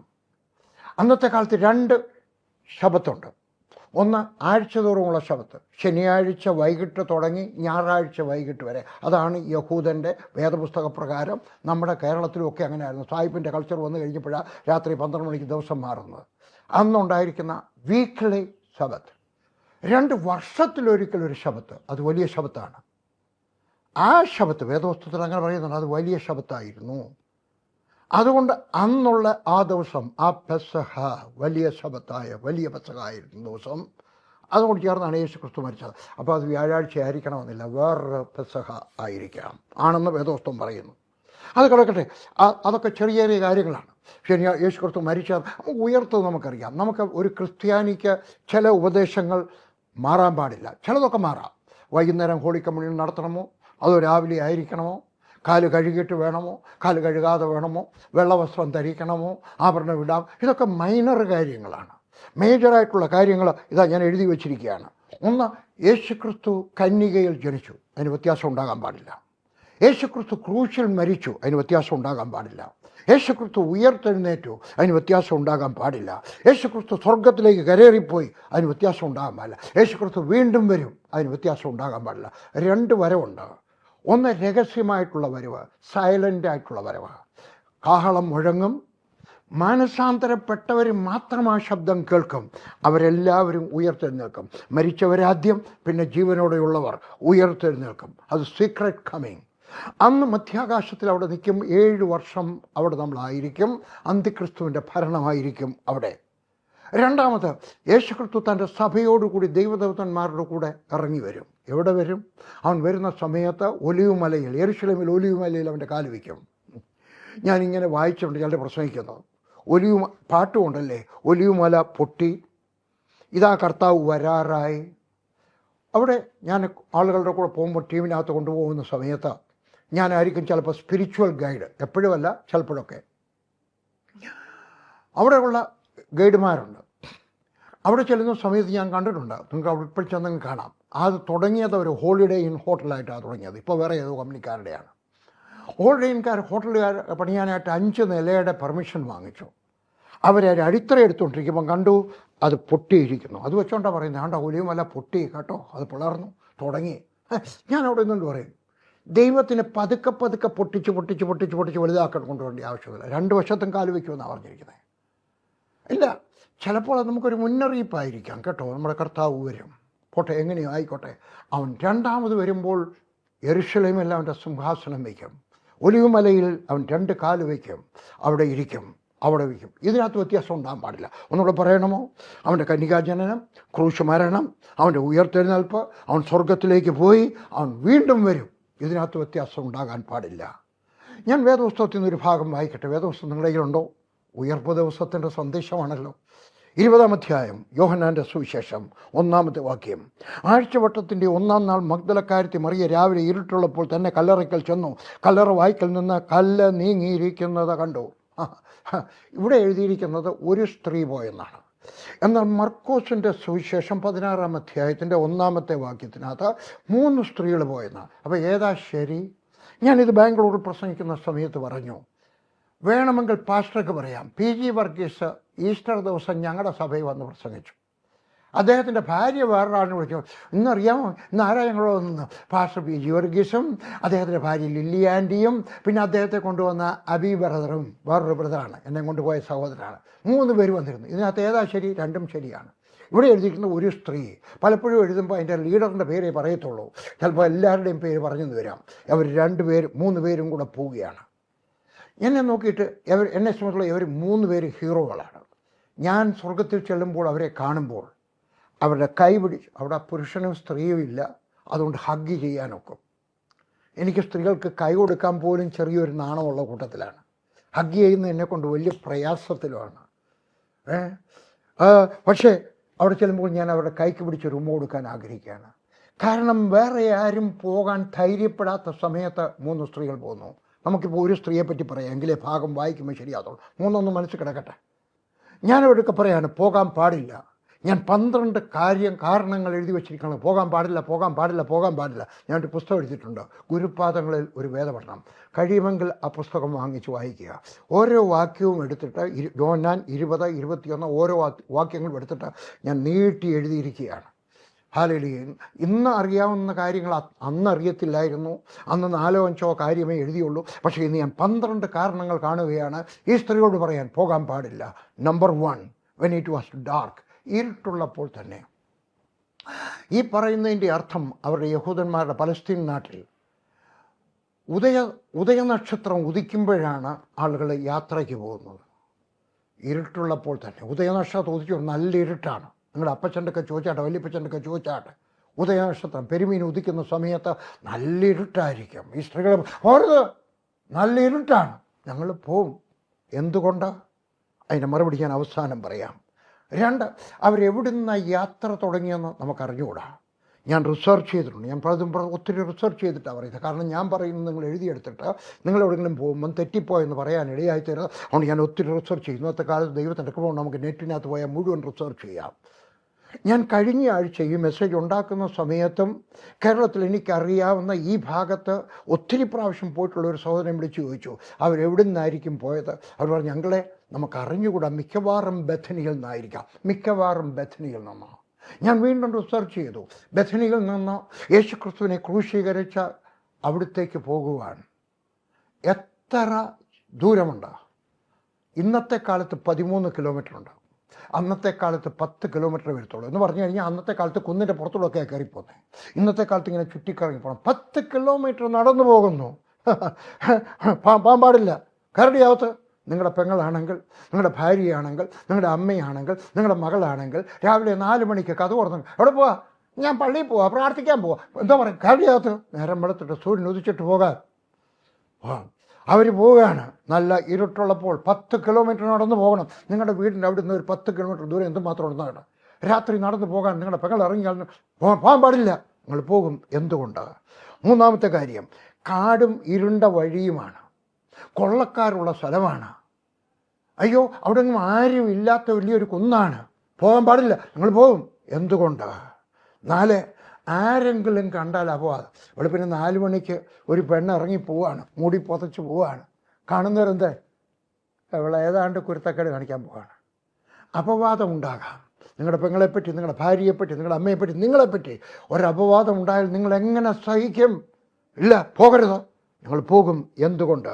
5, നിങ്ങളുടെ ഭാവി അപകടത്തിലാണ്. നിങ്ങളുടെ കല്യാണം ആരെങ്കിലും കഴിക്കുമോ? നിങ്ങളെ ആരെങ്കിലും കല്യാണം കഴിക്കുമോ? ഒരു കല്യാണം കഴിക്കുമോ? ഇല്ല. നിങ്ങളുടെ ഭാവി അപകടത്തിലാണ്. എന്നാലും ഞങ്ങൾ പോകും. നിങ്ങളുടെ മാത്രമല്ല, നിങ്ങളുടെ കുടുംബത്തിൽ വേറെ ഏതെങ്കിലും പെമ്പിള്ളാരെ ആരെങ്കിലും കെട്ടുമോ? ഇല്ല. ഞങ്ങളുടെ ഭാവി എല്ലാവരുടെയും അപകടത്തിലായാലും ഞങ്ങൾ പോകും. എന്തുകൊണ്ട്? 6-ാമത്തെ കാര്യം, നിങ്ങൾ വ്യഭിചാര കുറ്റം ചുമത്തിയാൽ, അതുകൊണ്ടായിരിക്കും രാത്രി പോയത്, ഇരുട്ടുള്ളപ്പോൾ പോയത്, മൂടി പുതച്ച് പോകുന്നത്. നിങ്ങളെ കല്ലെറിഞ്ഞു കൊല്ലും. ചത്താലും വേണ്ടിയില്ല, ഞങ്ങൾ പോകും. എന്തുകൊണ്ട്? അവസാനം പറയാം. നിങ്ങളിവിടെ പോകുന്നത് 7-ാമത്തെ കാര്യം, ശവക്കല്ലറുകളാണ്. ശവക്കോട്ടകൾ കാണും. പല വർഗ്ഗക്കാർക്കും പല കുടുംബക്കാർക്കും ചിലപ്പോൾ ശവക്കോട്ടകൾ കാണും. അവിടെ പല ശവക്കല്ലറുകളുണ്ട്. ക്രൂശീകരണ സ്ഥലമാണ്. വെറുതെ മരിച്ചതല്ല, തല്ലിക്കൊല്ലുന്നതാണ്. അവിടെ പോകാൻ നിങ്ങൾക്ക് ധൈര്യം ഉണ്ടാകുമോ? പകല് പോകാൻ എനിക്ക് ധൈര്യക്കേടൊന്നുമില്ല. ഞാൻ പോയിട്ടുണ്ട്, ഒറ്റയ്ക്ക് ശവക്കോട്ടയ്ക്കകത്തൊക്കെ പോയിട്ടുണ്ട്, കാണാൻ പോയിട്ടുണ്ട്. ഡൽഹിയിൽ ഒരു പണ്ട് വരുന്ന സമയത്ത് ഇംഗ്ലീഷുകാരുടെ ഒരു ശവക്കോട്ടയുണ്ടായിരുന്നു. ഇപ്പോഴില്ല, ഗവൺമെൻറ് അത് നികത്തി കെട്ടിടങ്ങൾ പണിതോ. പണ്ടുള്ള കാലത്തെ അല്ലയോ അവിടെ ഉണ്ടായിരുന്നു. ഞാൻ അവിടെ പോയി. എന്തിനാ? അവിടെ എഴുതി വെച്ചിരിക്കുന്നതാണ് അതിനായിട്ട്. കർത്താവിൽ മരിച്ചു, കള്ളുകൂടിയനായിരുന്നു, എങ്കിലും എഴുതി വെക്കും കല്യാണം, നീ വരുമ്പോൾ നിൻ്റെ മുമ്പാകെ വിളക്കം കൊണ്ട് നിൽക്കണമേ എന്നൊക്കെ എഴുതി വെച്ചിട്ടുണ്ട്. ഇതൊക്കെ ഞാനിങ്ങനെ വായിച്ച് നടന്നിട്ടുണ്ട്. ഇന്ത്യയിൽ നടന്നിട്ടുണ്ട്, കേരളത്തിൽ നടന്നിട്ടുണ്ട്, വിദേശത്ത് പോയി നടന്നിട്ടുണ്ട്. എപ്പോഴും അല്ല, ചിലപ്പോൾ കാണാനായിട്ട് ഒരിക്കലേ പോയുള്ളൂ കേട്ടോ. എനിക്ക് ഭൂതം കയറിയിട്ടൊന്നും പോയൊന്നുമല്ല. പകല് പോകാൻ എനിക്ക് പേടിയില്ല. എനിക്ക് പിശാചിനെ പേടിയില്ലാത്ത കൂട്ടത്തിലാണ്. നിങ്ങൾ രാത്രിയിൽ ഇങ്ങനെയുള്ളൊരു സ്ഥലത്ത് പോകാൻ കയറിയകത്ത് രാത്രി ഞങ്ങളോട് പോകുന്നത്. നിങ്ങൾ പോകും. എന്തുകൊണ്ട്? അവസാനം പറയാം, ഏഴാമത്തെ കാര്യം, എട്ടാമത്തെ കാര്യം, റോമൻ പട്ടാളക്കാരുള്ളതാണ്. സിവിലിയൻസ് ഒറ്റയ്ക്കാണെങ്കിൽ പോകുന്നതിന് വലിയ വിരോധമൊന്നും തോന്നില്ല, അവർക്ക് അങ്ങ് പോകാൻ. പക്ഷേ രാത്രി പട്ടാളക്കാർ മാത്രം നിൽക്കുന്ന ഇരുട്ടുള്ള ഒരു സ്ഥലത്ത് പോകാൻ ഒരു സ്ത്രീക്കും തന്നെ വരുത്ത കരടിയാത്ത ഇല്ല, ഞങ്ങൾ പോകും. എന്തുകൊണ്ട്? അവസാനം പറയാം. ഒമ്പതാമത്തെ കാര്യം, അവിടെ വലിയൊരു കല്ല് വെച്ചിട്ടുണ്ട്. വേദപുസ്തകം അങ്ങനെ പറയുന്ന കല്ല് വലുതായിരുന്നു. റോമർക്കെഴുതിയ ലേഖനം മർക്കോസിൻ്റെ സുവിശേഷത്തിനകത്ത് പറയുന്നുണ്ട് വലിയൊരു കല്ലുണ്ടായിരുന്നു. അവർ 3 പേരും കൂടെ തള്ളിയാലും നീങ്ങത്തില്ല. ഇങ്ങനത്തെ വലിയ കല്ലല്ല, ഇപ്രകാരമുള്ള ഉരുളൻ കല്ല്. നിങ്ങൾ ഈ പഴയ കാലത്ത് ഗോതമ്പൊക്കെ പൊടിക്കുന്ന കല്ല് കണ്ടിട്ടുണ്ടോ? അതിൻ്റെ പോലുള്ളത് നിങ്ങൾക്ക് പടത്തിനകത്ത് കാണാം. അവിടെ ഇരിക്കുന്ന കല്ല് അന്നുണ്ടായിരുന്ന കല്ലല്ല കേട്ടോ, പിന്നൊരെണ്ണം എടുത്ത് വെച്ചിരിക്കുന്നതാണ്. അന്നത്തെ കല്ല് അതിലുമൊക്കെ വലുതായിരുന്നു. ഞാനുള്ള ഗൈഡുമാരുടെയൊക്കെ ചോദിച്ചിട്ടുണ്ട്, വലിയൊരു കല്ലായിരുന്നു. ആ കല്ല് ഉരുട്ടി അവിടെ വലിയൊരു കല്ലുണ്ട്. നിങ്ങൾ 3 സ്ത്രീകളോട് ഉരുട്ടിയാൽ നീങ്ങത്തില്ല. മാത്രമല്ല അതിൻ്റെ പുറത്ത് റോമൻ സർക്കാർ സീൽ വെച്ചിട്ടുണ്ട്. നിങ്ങളുടെ നാട്ടിൽ ഏതെങ്കിലും ഒരു ഗവൺമെൻറ് ഓഫീസർ പോയിട്ട് ഒരു കെട്ടിടത്തിനോ വേറെ ഏതിനെങ്കിലും സീൽ വെച്ചാൽ പൊട്ടിക്കാൻ ആർക്കെങ്കിലും തൻ്റെ ഇടമുണ്ടോ? ഇല്ല. പോലീസ് ഇൻസ്പെക്ടർക്ക് തൻ്റെ ഇടമുണ്ടോ? ഇല്ല. ഒരു ഗുണ്ടായ്ക്ക് തൻ്റെ ഇടമുണ്ടോ? ഇല്ല. ആർക്കും തൻ്റെ ഇടമില്ല. അങ്ങനെയാണെങ്കിൽ അന്നത്തെ ലോകശക്തിയായ റോമൻ സർക്കാരിൻ്റെ മുദ്ര പൊട്ടി. കുഞ്ഞുങ്ങളെ പോരുത്, അവിടെ റോമൻ അവിടെ വലിയൊരു കല്ലുണ്ട്, റോമൻ സർക്കാരിന് സീലുണ്ട്, ഞങ്ങൾ പോകും. എന്തുകൊണ്ട്? 10ാമത്തെ കാര്യം, പുരുഷന്മാരാരും പോകുന്നില്ലല്ലോ. സപ്പോർട്ട് വാങ്ങിച്ച പത്രോസ് പോകുന്നില്ല, യേശുവിനെ സ്നേഹിച്ച യോഹന്നാൻ പോകുന്നില്ല. എടി കുഞ്ഞുങ്ങളെ പോകണ്ട, അവരോടവർ അല്ലേ, ഞങ്ങൾ പോകും. 10ാമത്തെ കാര്യം, 2-3-4 ആണുങ്ങളെ കൂടെ വിളിച്ചോണ്ട് പോകാം. ഒരു കാര്യം ചെയ്യും, അത്രയും ഇല്ല, വേറെ ആരും പോയില്ലെങ്കിലും ഞങ്ങൾ പോകും. 12ാമത്തെ കാര്യം, അതാണ് ഇമ്പോർട്ടൻറ്റ്. നിങ്ങൾ എന്തോതിനാ പോകുന്നത്? അവരുടെ മരുന്നുണ്ട്, ലേപനമുണ്ട്, ഓയിൻമെൻ്റ് ഉണ്ട്, അവരുണ്ടാക്കിയതാണ്, ഉണ്ടാക്കിയുണ്ട്. 20ാം അധ്യായത്തിനകത്ത് പറയുന്നുണ്ട്, യേശുക്രിസ്തു 19ാം അധ്യായത്തിനകത്ത് പറയുന്നുണ്ട്, യേശുക്രിസ്തുവിൻ്റെ ശരീരത്തിനകത്ത് അവർ 100 പൗണ്ട് എന്ന് പറഞ്ഞാൽ 32 കിലോയ്ക്കധികം മരുന്ന് പുരട്ടിയിട്ടുണ്ട്. എല്ലായിടത്തും പൊതിഞ്ഞു വെച്ചിരിക്കുകയാണ്, ഇതിനകത്ത് പൊതിഞ്ഞു വെച്ചിരിക്കുകയാണ്. 100 പൗണ്ട് 32 കിലോ മരുന്ന് ശരീരത്തിനകത്തും പുറത്തും എല്ലാം വെച്ചിരിക്കുക. കാരണം ഇത് കേടാവാൻ പാടില്ല. അതുകൊണ്ട് അവരെല്ലാവരും കുളിപ്പിച്ച് ഒരുക്കിയതിന് ശേഷം ഈ മരുന്ന് പുരട്ടി വെച്ചിരിക്കുക. അവരുടെ ജോലി എന്തുവാ? അവിടെ ചെന്ന് വെച്ച് ഈ മരുന്ന് മാറ്റിയിട്ട് വേറെ മരുന്ന് പുരട്ടണം. ചോദ്യം ചോദിക്കാൻ പോവാ, പെങ്ങളെ എവിടാ പോകുന്നേ? 33 വയസ്സുള്ള ഒരു പുരുഷൻ്റെ ശരീരത്തിലുള്ള തുണിയൊക്കെ മാറ്റിയിട്ട് പിന്നെ മേളിൽ നിന്ന് താഴെ വരെ എല്ലായിടത്തും നിങ്ങളെ കൊണ്ട് കൈ ഓടിക്കാനൊക്കെ ഇല്ല, പ്രയാസമാണ്. പിന്നെ അമ്മയ്ക്കൊക്കത്തില്ല, പെങ്ങളെ കൊണ്ടൊക്കത്തില്ല, മകളെ കൊണ്ടൊക്കത്തില്ല, മരുമകളെ കൊണ്ടൊക്കത്തില്ല, പെണ്ണുങ്ങളെ നിങ്ങളെ കൊണ്ടൊക്കുമോ? പ്രയാസമാണ്. പക്ഷേ എന്നാലും ഞങ്ങൾ പോകും. എന്തുകൊണ്ട്? ഈ 12 ചോദ്യങ്ങൾക്ക് മറുപടി പറയും. ഞങ്ങൾക്ക് അവനോട് സ്നേഹമുണ്ട്. ഇനിയും പറയുന്നത് കേട്ടാട്ടെ, നിങ്ങൾക്ക് യേശുവിനോട് സ്നേഹമുണ്ടെങ്കിൽ വേറെ ആരും ചെയ്യാത്ത കാര്യം നിങ്ങൾ ചെയ്യും. ചർച്ചിൽ പോകണമെന്ന് പറഞ്ഞാൽ പോകും. മഴയാണെങ്കിലും പോകും, കുറച്ച് ദൂരമാണെങ്കിലും പോകും. രാത്രി എഴുന്നേറ്റ് പ്രാർത്ഥിക്കണമെന്ന് തോന്നിയാൽ, ദൈവത്തിൻ്റെ ആത്മാവ് തട്ടി ഉണർത്തിയാൽ നിങ്ങൾ പോകും. ദശാംശം കൊടുക്കാൻ നിങ്ങളുടെ പൈസ ഇല്ല, വീട്ടിലെ ആവശ്യത്തിന് പൈസ ഇല്ല, മക്കളുടെ ഫീസ് കൊടുക്കണം, എങ്കിലും ദശാംശം മാറ്റി വെച്ചിട്ട് കൊടുക്കും. മറ്റാരും ചെയ്യാത്തത് നിങ്ങൾ ചെയ്യും. അടുത്ത വീട്ടിൽ പോയി സുവിശേഷം പറയണം, ആശുപത്രിയിൽ പോയി സുവിശേഷം പറയണം, ട്രാക്റ്റ് കൊടുക്കണം, രോഗികളെ നോക്കണം, എന്തെങ്കിലുമൊക്കെ ചെയ്യണമെന്ന് ദൈവത്തിൻ്റെ ആത്മാവ് നിങ്ങളോട് പറഞ്ഞു കഴിഞ്ഞാൽ, മദ്രാസിലെ ഏറ്റവും വലിയ ഡോക്ടർ മലയാളിയാണ്, പേര് പറയുന്നില്ല ഞാൻ, അദ്ദേഹത്തിൻ്റെ ഭാര്യയുടെ വീട്ടിൽ ഞാൻ 2-3 പ്രാവശ്യം ചോറുണ്ണാൻ പോയിട്ടുണ്ട്. അവരെൻ്റെ അത്ഭുതങ്ങളുടെ താക്കോല് കൊണ്ടുപോയിട്ട് വിതരണം ചെയ്യും. അവരൊരിക്കൽ ശബരിമലയുടെ അടുക്ക പോയിട്ട് അവിടെ വരുന്നവർ കൊടുത്തതിനോട് കൈ അടിച്ചു, മുറിവേറ്റനെ കാണിച്ചു. എന്താ കാര്യം? ഹാലലിയ. കോട്ടയത്ത് വേറൊരു ആൻറ്റി, അവർക്ക് പൈസ കൊടുത്ത് വാങ്ങിക്കാൻ നിവർത്തിയില്ല, നല്ല കുടുംബത്തിലേ, പക്ഷേ 100 പുസ്തകമൊക്കെ വാങ്ങിക്കാനുള്ള പൈസ അവരുടെ ഇല്ല. എൻ്റെയൊക്കെ ചോദിക്കും, എന്നെ സ്വന്തം ആങ്ങളെ പോലെ സ്നേഹിച്ച ഒരു ആൻറ്റിയാണ്. എൻ്റെയൊക്കെ പറയും, എനിക്കൊരു 100 പുസ്തകം തരാം, ഞാൻ വിതരണം ചെയ്യട്ടെ. ഓരോന്നാണ് കൊടുക്കുന്നത്. അത് ചുമ്മാ റോഡിൽ നിന്ന് കൊടുക്കല്ലേ, ഏതെങ്കിലും വീട്ടിൽ പോയിട്ട് സുവിശേഷം പറഞ്ഞിട്ട് കൊടുക്കുന്നതാണ്. ഹാലലിയ. വേറെ ആരും ചെയ്യാത്തത് നിങ്ങൾ ചെയ്യും. നിങ്ങൾ സ്ത്രീ ആയിരിക്കാം, പുരുഷനായിരിക്കാം, വേറെ ആരും ചെയ്യാത്തത് നിങ്ങൾ പോകും. കാരണം നിങ്ങൾക്ക് അവനോട് സ്നേഹമുണ്ടെങ്കിൽ. മർക്കോസിൻ്റെ സുവിശേഷം 16-ാം അധ്യായത്തിൻ്റെ 3-ാമത്തെ വാക്യം പറയുന്നു, കല്ലറയുടെ വാതിക്കൽ നിന്ന് നമുക്ക് വേണ്ടി 6 കല്ല് ഉരുട്ടിക്കളയുമെന്ന് തമ്മിൽ പറഞ്ഞു. മൂന്ന് സ്ത്രീകൾ പോയി. അവരെ കൊണ്ട് ഉരുട്ടാൻ മാറ്റാനൊക്കത്തില്ല. പക്ഷേ അവർ പോകുമ്പം പേടിച്ചു പോവുകയാണ്, പരിഭ്രമിച്ചു പോവുകയാണ്, വേദനിച്ചു പോവുകയാണ്. അവർ പറഞ്ഞു കൊണ്ട് പോവുകയാണ്. 4-ാമത്തെ വാക്യം, അവർ നോക്കിയാറെ കല്ല് ഉരുട്ടി കളഞ്ഞതായി കണ്ട അത് ഏറ്റവും വലിയ കല്ല് ഉരുട്ടി നിൽക്കും. അവർ പോയപ്പോൾ യേശുവിൻ്റെ കല്ലറയിലേക്ക് പോകുമ്പോൾ ആരോ കല്ല് മാറ്റുന്ന വലിയ കല്ലാണല്ലോ, പരിഭ്രമിച്ചു പോയി. എന്നാൽ ഉയർത്തെഴുന്നേറ്റവനായ യേശു ക്രിസ്തുവിൻ്റെ കല്ലറയുടെ അടുക്കൽ ചെന്ന് കഴിഞ്ഞപ്പോൾ അവിടെ പരിഭ്രമം മാറ്റി. എൻ്റെ യേശു ആരാണെന്നറിയാമോ? നീ യേശുവിൻ്റെ കല്ലറയെടുക്ക പോകേണ്ട ആവശ്യമില്ല. ഉയർത്തെഴുന്നേറ്റവനായ യേശു അവിടെ ഉണ്ടായിരുന്നു, നിൻ്റെ വീട്ടിലുണ്ട്. നീ എവിടെയൊക്കെ ഒന്ന് പ്രാർത്ഥിക്കുന്നുണ്ടോ അവിടെയുണ്ടോ. നാം യെരൂശലേമിൽ പോകേണ്ട ആവശ്യമില്ല. ഹല്ലേലൂയ. അവിടെ പോയി പ്രാർത്ഥിച്ചാൽ ഇവിടെ പ്രാർത്ഥിക്കുന്നതിനേക്കാൾ കൂടുതൽ കാര്യം ഇല്ല. നിൻ്റെ മുറിയാണ്, നിൻ്റെ വീടാണ്. യേശു ഉണ്ടെങ്കിൽ നിൻ്റെ പ്രാർത്ഥന അവൻ കേൾക്കും, നിൻ്റെ പരിഭ്രമം മാറ്റും. യേശുവിൻ്റെ അടുക്കൽ വന്നു കഴിഞ്ഞാൽ നിൻ്റെ പരിഭ്രമം മാറും, നിൻ്റെ വേദന മാറും. ഇനി ഓർക്കണം, ഒരു ഞായറാഴ്ചയ്ക്കും ഉയർപ്പിൻ്റെ ഞായറാഴ്ചയ്ക്കും ഒരു ദുഃഖവെള്ളിയാഴ്ചയ്ക്കും ഇടയ്ക്ക് ഒരു ശനിയാഴ്ച ഉണ്ടാകും. പക്ഷെ നിൻ്റെ ഞായറാഴ്ച വരുന്നുണ്ട്. ഹല്ലേലൂയ. 20-ാം അധ്യായം 1-ാമത്തെ വാക്യം, കല്ല് നീങ്ങിയിരിക്കുന്നത് കണ്ടു. ഞാൻ പണ്ടൊരിക്കൽ ഇത് പ്രസംഗിച്ചാണ് ക്ലാസ് എടുത്തതാണ്. കണ്ടു എന്നുള്ള വാക്കിന് എഴുതിയിരിക്കുന്നത് ബ്ലിപ്പോ എന്നാണ്. BLEPO. അറിയാൻ വയ്യാത്തൊരു എഴുതണം, വേദപുസ്തകങ്ങൾ എഴുതിയിട്ടാണ്. ബ്ലിപ്പോ എന്ന് പറഞ്ഞാൽ ശാരീരികമായ ജഡമെന്ന് പറഞ്ഞാൽ ശരിയാകുന്നില്ല, ശാരീരികമായ കണ്ണുകൊണ്ട് കണ്ടു. ശരി, അതാണ് ബ്ലിപ്പോ. 5-ാമത്തെ വാക്യം ഞാൻ വായിക്കാം. അവർ ഒന്നിച്ചോടി. മറ്റേ ശിഷ്യൻ പത്രോസിനേക്കാൾ വേഗത്തിലോടി. യോഹന്നാൻ അവിടെ വന്നു. 5-ാമത്തെ വാക്യം, അവൻ കുനിഞ്ഞു നോക്കി ശീലകൾ കിടക്കുന്നത് കണ്ടു. ഭാഗത്ത് യോഹന്നാനും കണ്ടു, വെളിയിൽ നിന്നുകൊണ്ട് കണ്ടു. അവിടെ എഴുതിയിരിക്കുന്ന ബ്ലിപ്പോ എന്നാണ്. എന്ന് പറഞ്ഞു കഴിഞ്ഞാൽ ശാരീരികമായ കണ്ണുണ്ട്. സ്ത്രീ കണ്ടു, ശാരീരികമായ കണ്ണ്. യോഹന്നാനും അവിടെ ചെന്നുകൊണ്ട് കണ്ടു, ശാരീരികമായ കണ്ണ്. 6-7 വായിക്കാം. അവൻ്റെ പിന്നാലെ ശിമോൻ പത്രോസും വന്ന് കല്ലറയിൽ കടന്നു. യോഹന്നാൻ വെളിയിൽ നിൽക്കുകയാണ്, വളരെ ആദരവോടുകൂടെ. ഭയന്നിട്ടല്ല, ശവത്തെ ഭയന്നിട്ടൊന്നുമല്ല. പിന്നെ ആ ബഹുമാനത്തോടുകൂടെ, എൻ്റെ കർത്താവിൻ്റെ കല്ലറയാണല്ലോ, അയ്യോ അവൻ്റെ ശരീരം അവിടെ കണ്ടു. അവിടെ ഭയത്തിരിക്കുകയാണ്. എന്നാൽ പത്രോസ് എന്നെ പോലാണ്. അവൻ ചാടി ഓടി ഇങ്ങോട്ട് വന്ന് അകത്തോട്ടങ്ങ് കയറി. അവനും കണ്ടു. ആ കണ്ടു എന്നുള്ള വാക്കിന് എഴുതിയിരിക്കുന്നത് ശീലകൾ കിടക്കുന്നു. അവൻ്റെ തലയിൽ ചുറ്റിയിരുന്ന റൂമാൽ ശീലകളോട് കിടക്കാതെ വേറിട്ട് ഒരിടത്ത് ചുരുട്ടി വെച്ചിരിക്കുന്നതും കണ്ടു. വലിയ ഒരു തുണി. ആ തുണിയുടെ നീളം വീതിയൊക്കെ എൻ്റെ വേദപുസ്തകത്തിൽ എഴുതിയിട്ടുണ്ട്. വിഷയം നീണ്ടുപോകാതിരിക്കാൻ അവിടെ നിർത്തുകയാണ്. നിങ്ങൾക്ക് വെബ് പേജിൽ കാണാം കേട്ടോ. The cloth that covered the body of Jesus Christ, Turin. Hallelujah എന്ന് കാണാമെങ്കിൽ നിങ്ങൾക്ക് അത് കാണാം.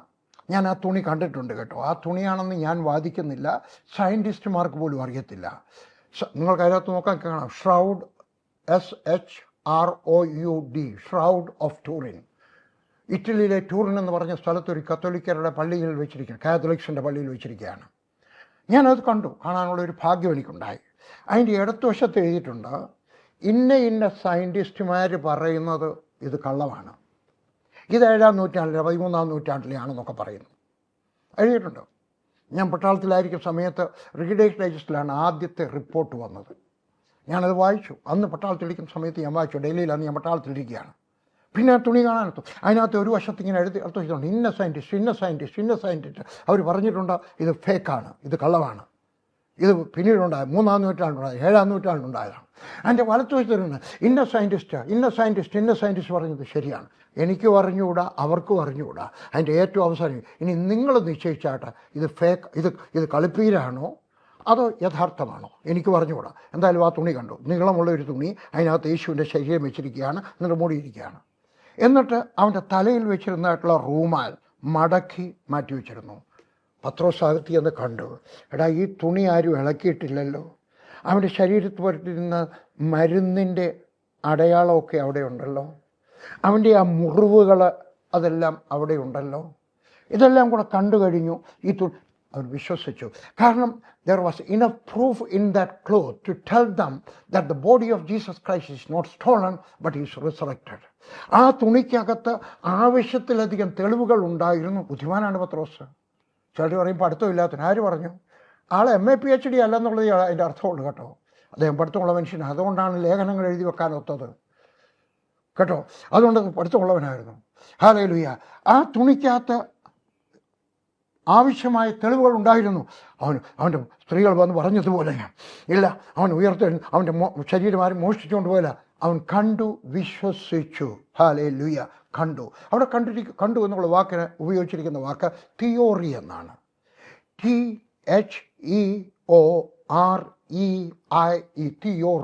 തിയറി. ബുദ്ധി കൊണ്ട് കണ്ടു. നമുക്ക് എന്തും തിയറി കൊണ്ട് പഠിക്കാം. 1+1=0 എന്നും ഞാൻ ഒരിക്കൽ വായിച്ചിട്ടുണ്ട്. അതും വേണമെങ്കിൽ തിയറി ആയിട്ട് പഠിപ്പിക്കാനൊക്കെ അല്ലേ. 1+1=0 ആണോ, 0 ആണോ? അപ്പം തിയറി ആയിട്ട് മനസ്സിലാക്കി. നമ്മുടെ കർത്താവായ യേശു കർത്താവ് ബുദ്ധി കൊണ്ട് കൊണ്ടുവന്നാണ്. അതാണ് എൻ്റെ തലച്ചോറ് കൊണ്ട് കൊണ്ടുവന്ന ആ തിയോറി എന്നുള്ളതിൻ്റെ വാക്കിൻ്റെ അർത്ഥം. 8ാമത്തെ വാക്യം ഞാൻ വായിക്കാം.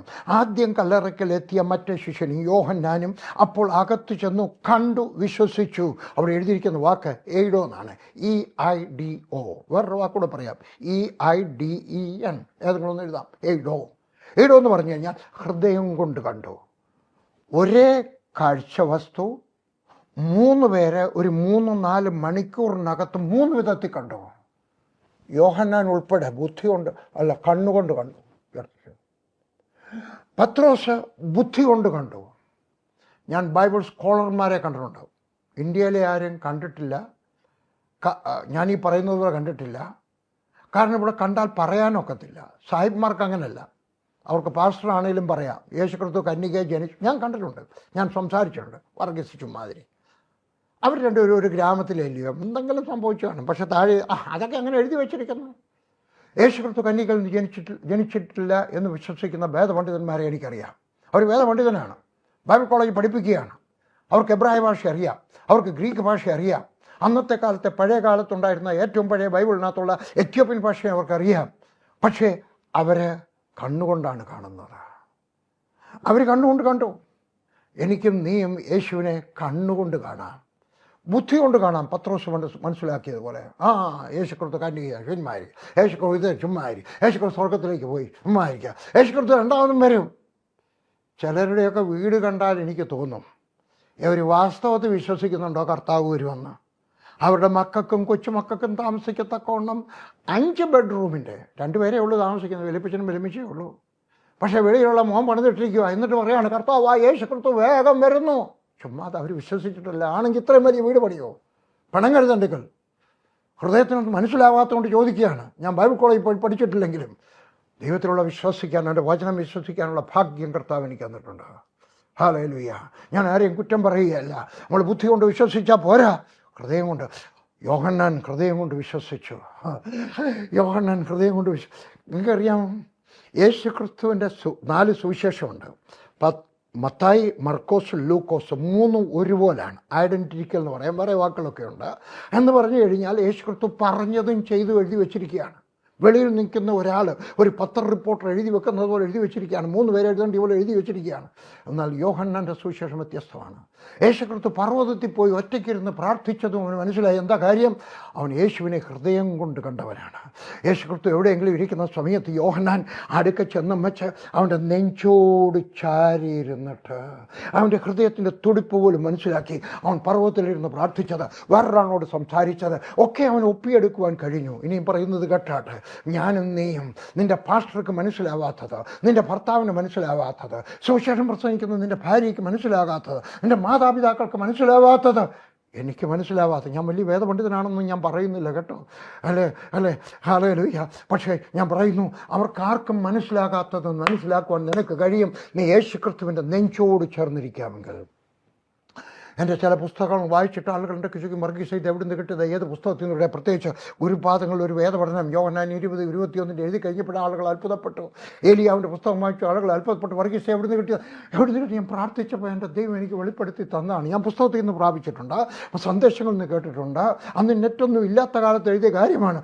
എങ്കിലും ഞാൻ പ്രാർത്ഥിക്കുന്ന സമയത്ത് ദൈവം എനിക്ക് വെളിപ്പെടുത്തി തന്നിട്ട് നിനക്കും വെളിപ്പെടുത്തി തരുവാൻ കഴിയും. നീ പ്രാർത്ഥിക്കുന്ന സമയത്ത് വെളിപ്പെടുത്തുവാൻ സമയമെടുത്താലും ശരി. ഹല്ലേലൂയ. ദൈവം വെളിപ്പെടുത്തുകയും. ഞാൻ അടുത്ത വാക്യം കൂടെ വായിക്കട്ടെ. 9ാമത്തെ വാക്യം. അവൻ മരിച്ചവരിൽ നിന്ന് ഉയർത്തെഴുന്നേൽക്കേണ്ടതാകുന്നുള്ള തിരുവെഴുത്ത് അവർ അതുവരെ ഗ്രഹിച്ചില്ല. പക്ഷേ ഇവിടെ കണ്ട തുണികളെല്ലാം കണ്ടു കഴിഞ്ഞപ്പോൾ അവർക്കൊരു കാര്യം മനസ്സിലായി. ഈ തുണി ഇളകിയിട്ടില്ല, ഈ മരുന്ന് ഇളകിയിട്ടില്ല, ഈ രക്തത്തിൻ്റെ പാട് മാഞ്ഞിട്ടില്ല, ഈ തുണി ആരും എടുത്തിട്ടില്ല. അതിൻ്റെ അർത്ഥം ഇതിനകത്തൊന്നും ആരും മോഷ്ടിച്ചുകൊണ്ട് പോയതല്ല. അവൻ ഉയർത്തെഴുതി. ആ സമയത്ത് അവർ വിശ്വസിച്ചു. അതൊരു വിശ്വസിച്ചില്ല. പണ്ട് പറഞ്ഞിട്ടുണ്ടായിരുന്നു, പക്ഷെ വിശ്വസിച്ചില്ല. പക്ഷേ ഇപ്പോഴവർക്ക് നല്ല വിശ്വാസമായി. Hallelujah, hallelujah. നമ്മളും വിശ്വസിക്കണമെങ്കിൽ യേശുവിൻ്റെ അടുക്കൽ ചെന്നിരിക്കണം. നമ്മൾ യെരൂശലേമിൽ പോകണമെന്നില്ല, വേണ്ട. നിൻ്റെ മുറിയിൽ യേശു ഇറങ്ങി വരും, നിനക്ക് മനസ്സിലാക്കി തരും. 10-ാമത്തെ വാക്യം. ഹല്ലേലൂയ. അനന്തരം ശിഷ്യന്മാർ വീട്ടിലേക്ക് മടങ്ങിപ്പോയി. The saddest Bible verse in the whole Bible. എൻ്റെ നോട്ടത്തിനകത്ത് ഏറ്റവും ദുഃഖസമ്പൂർണമായിട്ടുള്ള വാക്യം ഇതാണ്. ശിഷ്യന്മാർ വീട്ടിലേക്ക് മടങ്ങിപ്പോയി. ഇതിനേക്കാൾ സങ്കടകരമായ ഒരു വാക്യം ഞാൻ കാണുന്നില്ല. എന്തുകൊണ്ടാണ് ഇത് സങ്കടകരമായ വാക്യമെന്ന് പറയാൻ കാര്യമെന്നറിയാമോ? ഞാൻ 6 പ്രാവശ്യമാണ് ഇസ്രായേലിൽ പോയിരിക്കുന്നത്. ഒരു പ്രാവശ്യം ഞാൻ 12-14 ദിവസം ഒരു ഹോട്ടലിൽ താമസിച്ചു. ഒരു ഹോട്ടലിൽ താമസിച്ചു. അവിടെ ഒരു കോൺഫറൻസിന് പോയതാണ്, ഞാൻ പ്രസംഗിക്കാൻ പോയതാണ്. അവിടെ താമസിക്കാൻ പോയി ഞാൻ 3-4 പ്രാവശ്യം ഞാൻ ഈ യേശുക്രിസ്തുവിൻ്റെ കല്ലറയോടെ പോയി. കാരണം നമുക്കൊരു എമോഷണൽ അറ്റാച്ച്മെൻ്റ് ഉണ്ട്. നമ്മൾ വൈകാരികപരമായിട്ട് നമുക്കൊരു അറ്റാച്ച്മെൻ്റ് ഉണ്ട്. അതുകൊണ്ട് അവിടെ പോയിരുന്ന് പ്രാർത്ഥിക്കാൻ, അവിടുത്തെ ഗൈഡ് മറ്റുള്ളവരെയും കൊണ്ട് പോകുമ്പോൾ ഞാൻ കൂടെ പോകാനൊക്കെ അവർ ഒന്നുകൂടെ കേൾക്കുവാൻ. ഞാൻ ആ സമയത്ത് അവരുടെ ഗൈഡുമാരുടെ ചോദ്യം ചോദിച്ചിട്ടുണ്ട്. 6 പ്രാവശ്യം പോയപ്പോഴും അല്ലാതെ പോയപ്പോഴും ഞാൻ ചോദ്യം ചോദിച്ചിട്ടുണ്ട്. യേശുക്രിസ്തുവിൻ്റെ ശിഷ്യന്മാരിവിടെ നിന്ന് പുറത്തു വന്നു. നിങ്ങൾക്ക് സ്ക്രീനിൽ ആ ഭാഗം കാണാം, അവൻ്റെ കല്ലറ. അതാണോ യഥാർത്ഥ കല്ലറയെന്ന് നമുക്ക് അറിഞ്ഞുകൂടാ. പലരും പറയുന്നുണ്ട്. പക്ഷേ നിങ്ങൾ ഇതിനകത്ത് കാണുന്നതാണ് ഇന്ന് ഇവാഞ്ചലിക്കലായിട്ടുള്ള ക്രിസ്ത്യൻസ് വിശ്വസിക്കുന്നത്. ഇവാഞ്ചൽ സുവിശേഷത്തിൽ, വേദപുസ്തകത്തിൽ വിശ്വസിക്കുന്ന ക്രിസ്ത്യാനികൾ വിശ്വാസികൾ വിശ്വസിക്കുന്നു. അവിടുന്ന് ശിഷ്യന്മാർ പുറത്തു വന്നു. ഞാൻ പറഞ്ഞ ആ സമയത്ത് 11-ാമത്തെ വാക്യം കൂടെ ഞാൻ വായിക്കണമെങ്കിൽ നിങ്ങൾ മനസ്സിലാകത്തുള്ളൂ. എന്നാൽ മറിയ കല്ലറയ്ക്കൽ പുറത്ത് കരഞ്ഞുകൊണ്ട് നിന്നു. കല്ലറയുടെ പുറത്ത്. ഞാൻ ചോദിക്കും, മറിയ എവിടെ ആയിരിക്കും? ശിഷ്യന്മാർ പുറത്ത് വന്നപ്പോൾ അവർ പറഞ്ഞു, കൂടിപ്പോയാൽ 300 മീറ്റർ അകലെ, എന്ന് പറഞ്ഞാൽ 1/4 കിലോമീറ്ററേ ഉള്ളൂ. അവിടെ എവിടെയെങ്കിലും കാണും, ഇവിടെ ആയിരിക്കാം. അവളിങ്ങനെ കയറി വരിക. അപ്പോൾ നിന്നപ്പോഴുമ്പോൾ നിന്നു. അവിടുത്തെ ശിഷ്യന്മാർ വീട്ടിൽ പോയി. എന്തുകൊണ്ടാണ് ഞാനിത് ദുഃഖകരമായ വാക്യമെന്ന് പറയുവാൻ കാര്യം? അവർ സന്തോഷമായിട്ട് ഹല്ലേലൂയ, യോനാച്ചാ പേടിക്കേണ്ട, പത്രോസച്ചായ പേടിക്കേണ്ട, നമ്മുടെ കർത്താവിനെ അവർ പറഞ്ഞതുപോലെ ആരും മോട്ടിച്ചുകൊണ്ട് പോയതെല്ലാം അവൻ ഉയർത്തെഴുന്നേറ്റ് തെളിവുകൊണ്ട് ഇവിടെ നമ്മൾ കണ്ടു. നമ്മൾ 4 വശത്ത് നടന്നു നോക്കി കണ്ടു, നമ്മൾ വിശ്വസിച്ചു. പക്ഷെ അവിടെ കരഞ്ഞുകൊണ്ടിരുന്ന ഒരു മറിയയുടെ ഏങ്ങലടി അവർ കേട്ടില്ല. അവളെപ്പറ്റി അവർക്ക് ചിന്തയില്ലായിരുന്നു. നിങ്ങൾക്ക് എന്ത് വാക്ക് ഉപയോഗിക്കും നിങ്ങൾ? ക്രൂരത, കഠിന ഹൃദയം, ദയവില്ലായ്മ, സ്നേഹമില്ലായ്മ, കരുതലില്ലായ്മ. എൻ്റെ മലയാളം വളരെ ലിമിറ്റഡാണ്. നിങ്ങൾക്ക് എന്നേക്കാൾ കൂടുതൽ മലയാളം അറിയാവുന്നവരാണ്. നിങ്ങളെന്തോ വാക്ക് ഉപയോഗിക്കുവാന്? ഇംഗ്ലീഷിനകത്ത് എന്തോ വാക്ക് ഉപയോഗിക്കും? നിങ്ങളെന്തോ ഉപയോഗിച്ചാലും വളരെ ക്രൂരതയില്ലയോ, സ്നേഹമില്ലായ്മയില്ലയോ, കരുതലില്ലായ്മയില്ലയോ? ഞാൻ ഒരു ചോദ്യം ചോദിക്കാം, നിങ്ങളോ ഞാനോ? നിങ്ങളുടെ അടുത്ത വീട്ടിൽ ഒരു മറിയ കരയുന്നുണ്ട്, അവിടെ ഭർത്താവ് അടിക്കുന്നത് കൊണ്ട്. നിങ്ങളുടെ അപ്പുറത്ത് വേറെ ഏലിയാമ്മ കരയുന്നുണ്ട്, അവരുടെ മോൻ പിഴയാണ്. വേറെ അപ്പുറത്തോടൊരു തോമാച്ചൻ, അവനും കരയുന്നുണ്ട്. എന്താ കാര്യം? മകൾക്ക് ക്യാൻസറാണ്. അപ്പുറത്തൊരു മുഹമ്മദ് കോയ കരയുന്നുണ്ട്. എന്താ കാര്യം? അവൻ്റെ കുടുംബത്തിൽ ആഹാരത്തിന് വകയില്ല. വേറെ മോഹനൻ നായർ കരയുന്നുണ്ട്. എന്താ കാര്യം? മോടെ കല്യാണം അടുത്തു, കല്യാണത്തിന് ചിലവ് നടത്താൻ പൈസ ഇല്ല. ഏതെങ്കിലും കൊണ്ട് കരയുന്ന ഒരു മറിയ, ഒരു മോഹനൻ നായർ, ഒരു കോയ, വേറൊരാൾ അവിടെയും ഇവിടെയും നിങ്ങളുടെ അടുത്ത ഗ്രാമത്തിൽ, അതിനപ്പുറത്തെ പട്ടണത്തിൽ ഉണ്ടോ? ഞാൻ ഇന്ന് മരിച്ചാൽ എങ്ങോട്ട് പോകുമെന്ന് ചോദിക്കുന്ന അനേകം പേരുണ്ട്, സന്യാസിമാരുണ്ട്.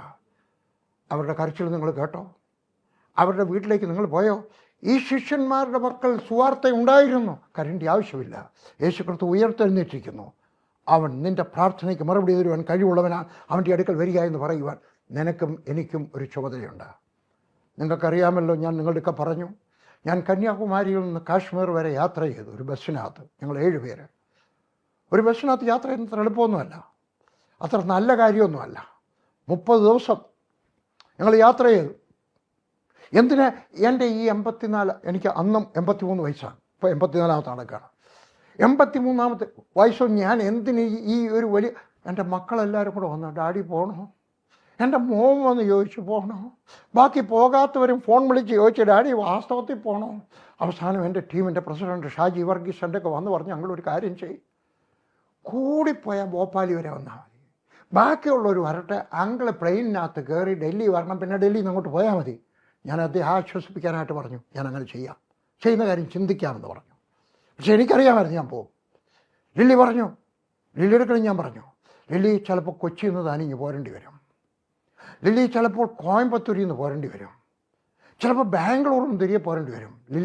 ഞങ്ങളുടെ മോൻ പറഞ്ഞു, മമ്മിയെ വന്നിട്ട് ഞാനിങ്ങ് കൊണ്ടുവരാം, ഡാഡി ഒറ്റയ്ക്ക് പോകട്ടെ, അല്ലെങ്കിൽ ബാംഗ്ലൂരിൽ എന്നോട് ഇറങ്ങിയാട്ടെ, ഇവിടെ ഞങ്ങൾ ഡൽഹിക്ക് ഞാൻ പറഞ്ഞു വിടാം, എന്നിട്ട് ഡൽഹിയിൽ നിന്ന് അങ്ങോട്ട് പോയാൽ മതി. പക്ഷെ ഞങ്ങൾ രണ്ടുപേരും യാത്ര നിർത്തിയില്ല. എന്താ കാര്യം? നശിച്ചു പോകുന്നവരെ പറ്റി എനിക്കൊരു ചിന്തയുണ്ട്. എനിക്ക് നിനക്കൊരു ചിന്ത വരണം. ഈ ശിഷ്യന്മാർ കാണിച്ച വലിയ ഭോഷത്വം നമ്മൾ കാണിക്കരുത്. യേശുക്രിസ്തു മരിച്ചു, പക്ഷെ അവൻ ജീവിക്കുന്നു. അവന് നിൻ്റെ പ്രാർത്ഥന കേൾക്കുവാൻ അവന് കഴിയും. നീ അവൻ്റെ അടുക്കൽ ചെന്ന് പ്രാർത്ഥിച്ചാൽ അവൻ മറുപടി തരുമെന്ന് പറയുവാൻ എനിക്കൊരാഗ്രഹമുണ്ട്. അതിനെയാണ് ഞാൻ ഏകദേശം 1.5 ലക്ഷം കോപ്പി പുസ്തകങ്ങളാണ് പ്രിൻ്റ് ചെയ്തിരിക്കുന്നത്. അത് വിതരണം ചെയ്യാനാണ് പോയത്.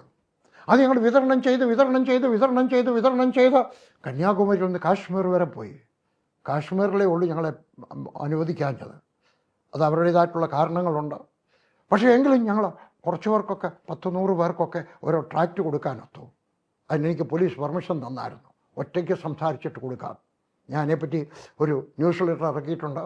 നിങ്ങൾക്ക് എൻ്റെ മെസ്സഞ്ചർ എന്ന് പറഞ്ഞ മാസിക കിട്ടുന്നില്ലെങ്കിൽ ഇന്ന് തന്നെ നിങ്ങളുടെ കംപ്ലീറ്റ് മേൽവിലാസം, പിൻകോഡും ഡിസ്ട്രിക്റ്റ് സഹിതം എഴുതാമെങ്കിൽ ഈ റിപ്പോർട്ട് ഒരു ബുക്ക്, ഒരു മാഗസിനാണ്, ഒരു നല്ല മാഗസിനാണ്, ഒരു സുവനീർ ഇറക്കുകയാണ്. ഞങ്ങളുടെ യാത്രയെപ്പറ്റി പറയും. നിങ്ങൾക്ക് അനുഗ്രഹമായിരിക്കും. നിങ്ങൾക്ക് മെസ്സഞ്ചർ മാസിക വരുന്നില്ലെങ്കിൽ നിങ്ങളുടെ മേൽവിലാസം, കംപ്ലീറ്റ് മേൽവിലാസം ഞങ്ങൾക്ക് വാട്സപ്പായിട്ട് അയച്ചു തരിക. ഞങ്ങൾ നിങ്ങൾക്ക് ഈ മാസിക അയച്ചു തരുന്നതായിരിക്കും. എന്തിനാണ് ഞാനീ പോയത്? ഇനി അടുത്തതും പോകാൻ പരിപാടി ഇടുകയാണ്.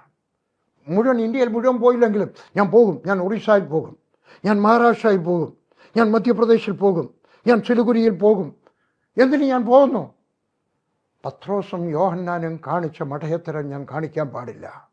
എല്ലായിടത്തും എന്നെക്കൊണ്ട് പോകാൻ ഒക്കത്തില്ല എങ്കിലും എന്നെക്കൊണ്ട് പോകാൻ കഴിയുന്നിടത്തെല്ലാം എൻ്റെ മരണം അടുക്കുന്നതിന് മുമ്പ്, എൻ്റെ കാലുകൾക്ക് ശക്തി ഇല്ലാതെയാകുന്നതിന് മുമ്പ് എനിക്ക് പോയി ചെല്ലുവാൻ എനിക്ക് സാധിക്കണം. ഹല്ലേലൂയ. ശിഷ്യന്മാർ അവരുടെ ദൈവത്തിൻ്റെ ദൂതന്മാർ എന്ത് പറഞ്ഞു? അവൻ ഇവിടെ ഇല്ല, അവൻ ഉയർത്തെഴുന്നേറ്റിരിക്കുന്ന സ്ഥലം വന്ന് കാൺമീൻ എന്ന് പറഞ്ഞു. 3 സന്ദേശം. ഒന്ന്, അവൻ ഇവിടെ ഇല്ല. യേശു എവിടെ ഇല്ല? നമ്മൾ യെരുശലേമിൽ പോകേണ്ട ആവശ്യമൊന്നുമില്ല, നമ്മൾ ഏതെങ്കിലും ഒരു തീർത്ഥാടന സ്ഥലത്തും പോകേണ്ട ആവശ്യമൊന്നുമില്ല. നീ എവിടെയാണോ മുട്ടുകുത്തുന്നത് അതാണ് ദൈവാലയം. അവിടെ അവൻ നിൻ്റെ പ്രാർത്ഥന കേൾക്കും. അത് നിൻ്റെ അടുക്കളയിലായിരിക്കാം, അത് നിൻ്റെ കക്കൂസിൻ്റെ ഒരു കോണിൽ ഒരു ചാക്ക് വിരിച്ചിട്ട് അവിടെ ആയിരിക്കാം നീ മുട്ടുകുത്തുന്നത്, നിൻ്റെ കിടക്കമുറിയുടെ അവിടെ ആയിരിക്കാം നീ മുട്ടുകുത്തുന്നത്. ഞാൻ എല്ലാ ദിവസവും 5 മണിക്ക് എഴുന്നേക്കും. എന്നിട്ട് ഞാനൊരു കസേര വന്നിരിക്കും. അതിൻ്റെ ഇരിപ്പ് കസേരയല്ല, അത് പ്രാർത്ഥനയ്ക്കും ഉള്ളതല്ല, വരുന്ന അതിഥികളോടെ. പക്ഷെ ഞാൻ അവിടെ ഇരിക്കും. കാരണം അതിൻ്റെ മുമ്പിലാണ് എൻ്റെ കുടുംബ ഫോട്ടോ. അവിടെ നോക്കിക്കൊണ്ട് എൻ്റെ കുടുംബത്തിലുള്ളവർക്ക് വേണ്ടി പ്രാർത്ഥിക്കാൻ എനിക്ക് കഴിയും. അതാണ് എൻ്റെ ദൈവാലയം. അവൻ ഇവിടെയില്ല. രണ്ടാമത്തെ കാര്യം, അവൻ ഉയർത്തെഴുന്നേറ്റിരിക്കുന്നു. ഹല്ലേലൂയ. അവൻ ഉയർത്തെഴുന്നേറ്റിരിക്കുന്നു.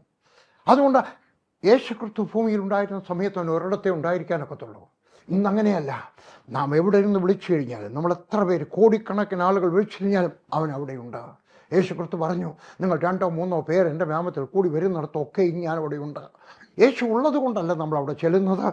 നാം ഒന്നിച്ചായിരിക്കുന്ന സമയത്ത് 2 പേരായാലും മതി. ഹല്ലേലൂയ. നിങ്ങൾ ഒന്നിച്ച് പ്രാർത്ഥിക്കും. അതിൻ്റെ അർത്ഥം ഒരാൾ പ്രാർത്ഥിച്ചാൽ വരത്തില്ലെന്നാണോ? വേദപുസ്തകം നോക്കിയാട്ടെ. ഒറ്റയ്ക്ക് പ്രാർത്ഥിക്കുന്ന മറിയമ്മയ്ക്ക് വേണ്ടി പ്രത്യക്ഷപ്പെട്ടോ, ഒറ്റയ്ക്ക് പ്രാർത്ഥിക്കുന്നവർക്ക് വേണ്ടി പ്രത്യക്ഷപ്പെട്ടെങ്കിൽ നീ ഒറ്റയ്ക്കായിരിക്കുന്ന സമയത്ത് എൻ്റെ യേശുക്രിസ്തു നിൻ്റെ അടുക്കൽ വരും, നിൻ്റെ ദുഃഖത്തെ മായ്ക്കും. 17-ാമത്തെ വാക്യം, 2-ാമത്തെ ഭാഗം. യേശുക്രിസ്തു മറിയയോട് പറയാണ്. ശിഷ്യന്മാർ വീട്ടിൽ പോയി, മറിയ അവിടെ നിൽക്കുക. അവൾ പോയില്ല. എൻ്റെ കർത്താവിനെ കണ്ടിട്ടേ പോകത്തുള്ളൂ. അവൻ്റെ ശരീരം എടുത്തുകൊണ്ടോ ഞാൻ അതിന് തയ്യാറാണ്. അവളെ കൊണ്ട് ഒക്കാത്ത കാര്യവും ചെയ്യാൻ അവൾ തയ്യാറാണ്. ഒരു പുരുഷൻ്റെ ശരീരം എടുക്കാൻ ഒക്കും, പക്ഷെ അവൾക്കൊരാഗ്രഹം, എന്നെ കൊണ്ട് ചെയ്യാൻ ഒക്കാത്തതും എൻ്റെ കർത്താവിന് വേണ്ടി ചെയ്യും ഞാൻ. ഹല്ലേലൂയ. 17-ാമത്തെ വാക്യം, 2-ാമത്തെ ഭാഗം. നീ എൻ്റെ സഹോദരന്മാരുടെ അടുക്കൽ ചെന്ന് എൻ്റെ പിതാവും നിങ്ങളുടെ പിതാവും എൻ്റെ ദൈവവും നിങ്ങളുടെ ദൈവവുമായ വേണ്ടി അടുക്കൽ കയറിപ്പോകുന്നു എന്ന് അവരോട് പറയുക. ഹല്ലേലൂയ. എത്ര ദൈവങ്ങളുണ്ട് ഇവിടെ? അങ്ങനെ പറഞ്ഞിരിക്കുന്നത് യേശു. എൻ്റെ ദൈവം നിങ്ങളുടെ ദൈവം, എൻ്റെ പിതാവ് നിങ്ങളുടെ പിതാവ്. അവർ 2 പിതാവും 2 ദൈവവും ഉണ്ടോ? അല്ല, ഒന്നേ ഉള്ളൂ. നിങ്ങൾക്കറിയാമോ, യേശു ക്രിസ്തു ഭൂമിയിലായിരിക്കുന്ന സമയത്ത് ഒരിക്കൽ പോലും ശിഷ്യന്മാരുടെ കൂടെ പ്രാർത്ഥിച്ചില്ല. ഒരിക്കൽ പോലും പ്രാർത്ഥിച്ചില്ല. എന്താ കാര്യം? ആഹാരത്തിന് പ്രാർത്ഥിക്കുമ്പോൾ സ്തോത്രം പറഞ്ഞതേ ഉള്ളൂ, പ്രാർത്ഥിച്ചില്ല. എന്താ കാര്യം? യേശു ക്രിസ്തു പ്രാർത്ഥിച്ചാൽ ശിഷ്യന്മാർക്ക് ആമേൻ പറയാനൊക്കത്തില്ല. ശിഷ്യന്മാർ പ്രാർത്ഥിച്ചാൽ കാരണം അവർ തമ്മിലുള്ള ബന്ധം വ്യത്യസ്തമായിരുന്നു. ഇനിയും പറയുന്നത് കേട്ടാ, നിങ്ങളുടെ ഭാര്യയും യേശുവുമായിട്ടുള്ള ബന്ധം, നിങ്ങളും യേശുവുമായിട്ടുള്ള ബന്ധം നിങ്ങളുടെ ഭാര്യയുടെ ബന്ധത്തെക്കാൾ വിലപ്പെട്ടതായിരിക്കട്ടെ. നിങ്ങളുടെ ഭർത്താവിനും യേശുവുമായിട്ടുള്ള ബന്ധത്തെക്കാൾ സഹോദരി നിന്റെ ബന്ധം വിലപ്പെട്ടതായിരിക്കട്ടെ. നിങ്ങളുടെ പാസ്റ്ററും നിങ്ങളുടെ പട്ടക്കാരനും നിങ്ങളുടെ ബിഷപ്പും യേശുവുമായിട്ടുള്ള ബന്ധത്തിനേക്കാൾ വലുതായിരിക്കട്ടെ. നിങ്ങളും യേശുവുമായിട്ടുള്ള ബന്ധം, ആ ബന്ധത്തിൽ എത്തിച്ചേരണം. ഞാൻ എൻ്റെ വിശ്വാസം എടുക്കാൻ പറയും, എൻ്റെ ഭാര്യ എടുക്കാൻ, മക്കളുടെ എടുക്കലും പറയും, എന്നേക്കാൾ അടുത്ത വിശ്വാസമായിരിക്കണം നിങ്ങളുടെ വിശ്വാസം, എന്നേക്കാൾ കടുത്ത വിശ്വാസമായിരിക്കണം നിങ്ങളുടെ വിശ്വാസം, എന്നേക്കാൾ ഉറച്ച വിശ്വാസമായിരിക്കണം നിങ്ങളുടെ വിശ്വാസം. Hope against hope. ഹല്ലേലൂയ. അങ്ങനെയുള്ള വിശ്വാസത്തിനാണ് നിങ്ങളുടെയൊക്കെ കയറിപ്പോണമെന്ന് പറഞ്ഞു. ഹല്ലേലൂയ. ആദ്യത്തെ സുവിശേഷ പ്രസംഗകയായിട്ട്, ഒരു ഇവാഞ്ചലിസ്റ്റായിട്ട് യേശു ആക്കിയതാണ് പുരുഷനെ, അല്ല സ്ത്രീയാണ്. എനിക്കറിഞ്ഞുകൂടാ എന്തുകൊണ്ട് ഇന്നത്തെ ആളുകൾ സ്ത്രീകളെ ഓർഡൈൻ ചെയ്യുന്നില്ല, എന്തുകൊണ്ട് അവരുടെ കമ്മിറ്റിക്കകത്ത് പോലും കൊണ്ടുവരത്തില്ല. അവർക്ക് ചോദിച്ചാൽ പറയും 12 ശിഷ്യന്മാരിൽ ഒരുത്തരം സ്ത്രീകളില്ലായിരുന്നു. ഇല്ല, അതിനെന്താ? അതുകൊണ്ട് ആക്കരുതെന്ന് എവിടെയെങ്കിലും എഴുതിയിട്ടുണ്ടോ? ഇല്ലല്ലോ. അവർക്ക് യേശു ക്രിസ്തു ആദ്യത്തെ സുവിശേഷകയാക്കിയെങ്കിൽ, പുതിയ നിയമത്തിനകത്തെ ആദ്യത്തെ സുവിശേഷകയായിട്ട് ഒരു സ്ത്രീയാക്കിയെങ്കിൽ, ഞാൻ പറയുന്നു, സ്ത്രീകൾ അർഹിക്കുന്നതായിട്ടുള്ള സ്ഥാനത്ത് കൊടുക്കണം. അതിനുള്ള കഴിവുള്ളവരുണ്ട്, അവർക്ക് ആത്മാശക്തിയുള്ളവരുണ്ട്, അവരെ നമ്മളും ആക്കി ചേർക്കണം. ഹല്ലേലൂയ. അവർക്ക് ആ സ്ഥാനം കൊടുക്കണം. ഹല്ലേലൂയ. നമ്മൾ സ്ഥാനം കൊടുക്കുന്നില്ല എന്നുള്ള അഭിപ്രായത്തിലാണ്. ആളുകളുടെയൊക്കെ ചോദിക്കും, വർഗീസ് ഞങ്ങളുടെ സംഘടനയിൽ എത്ര 3700 ചില്ലുവാനം 64 സുവിശേഷ വേലക്കാരുണ്ട്, സ്ത്രീകളും പുരുഷന്മാരും ഉൾപ്പെടെ. അതിനകത്ത് ആരെങ്കിലും പാസ്റ്റർമാർ സ്ത്രീകളുണ്ടോ? ഇല്ല. എന്നാൽ ഒരു കാലത്ത് വന്നു എന്ന് വരാം. ഇപ്പോഴതിനുള്ള യോഗ്യരായിട്ടുള്ളവരില്ലാഞ്ഞിട്ടായിരിക്കും ആക്കാത്തത്. ഞാൻ 20 വർഷമായി സംഘടനയിലെ ചുമതല വിട്ടിട്ടാണ്. പക്ഷേ എൻ്റെ ആത്മാർത്ഥമായ വിശ്വാസം, ഞാൻ മരിക്കുന്നതിന് മുമ്പ് ചിലപ്പോൾ എൻ്റെ സംഘടനയിലും മറ്റു സംഘടനകളിലുമൊക്കെ സ്ത്രീകളെ പാസ്റ്റർമാരാക്കിയിട്ടുള്ളവരെ എനിക്കറിയാം. പക്ഷേ ആക്കുന്ന എല്ലാം മിക്കവാറും പ്രായമായി വല്യമ്മച്ചിമാരാകുമ്പോഴാണ് ആക്കുന്നത്. അല്ല, ചെറുപ്പക്കാരെ ആക്കണം. യേശു ക്രിസ്തു തിരഞ്ഞെടുത്തൊക്കെ ചെറുപ്പക്കാരായിരുന്നു. യോഹന്നാന് കൂടിപ്പോയ 19 വയസ്സേ ഉണ്ടായിരുന്നുള്ളൂ. പത്രോസിന് 30 വയസ്സേ ഉള്ളായിരുന്നു. വല്യപ്പച്ചനും വല്യമ്മച്ചും അല്ല ഓർഡിനേഷൻ കൊടുക്കേണ്ടത്, VRS കിട്ടി കഴിയുമ്പോഴല്ല ആക്കേണ്ടത്. ഹല്ലേലൂയ. അവരുടെ പ്രവർത്തന ശൈലി വളരെ ചെറുതാണ്. അവർക്ക് പുതുതായിട്ടൊന്നും കാര്യം ചെയ്യാനൊക്കത്തില്ല. ചെറുപ്പക്കാരെ ആക്കണം, ചെറുപ്പക്കാരെ സഹോദരനെ ആക്കണം. യേശു ക്രിസ്തു പറഞ്ഞു, പോകുക, നാളെയല്ല ഇന്നാ. ചേട്ടൻ്റെ ഒന്ന് പറയും, വർഗീസോടെ അറിയാം, 3 വർഷം കൂടെ കഴിയുമ്പോൾ ഞാൻ ബ്രദറിൻ്റെ കൂടെ പ്രവർത്തിക്കാൻ വരിക. അന്നത്തെ 3 അന്നാ VRS കിട്ടുന്നത്, അന്നാ പെൻഷൻ കിട്ടുന്നത്. എൻ്റെ കൂടെ വരണ്ട, വേറെ ഏതെങ്കിലും സംഘടനയിൽ പോകട്ടെ. സുവിശേഷ വേല നാളെയല്ല, VRS കിട്ടിക്കഴിയുമ്പോഴല്ല, പെൻഷൻ കിട്ടിക്കഴിയുമ്പോഴല്ല. നിനക്ക് വാസ്തവത്തിൽ ആത്മഭാരം ഉണ്ടെങ്കിൽ അത് ഇന്നാണ്, പോകണം. നാമും പറയണം, ഹല്ലേലൂയ, ഈ വർഷത്തിൽ ഞാൻ പോകും. തമിഴ്നാട്ടിലെ ആദ്യത്തെ ആംഗ്ലിക്കൻ ബിഷപ്പ് അസറിയ, മുഴുവൻ പേര് ഞാൻ മറന്നുപോയി. നിങ്ങൾക്ക് വെബ് പേജിൽ സ്ക്രീനിനകത്ത് ഇപ്പോൾ അദ്ദേഹത്തിൻ്റെ ഫോട്ടോ നിങ്ങൾക്ക് കാണാം.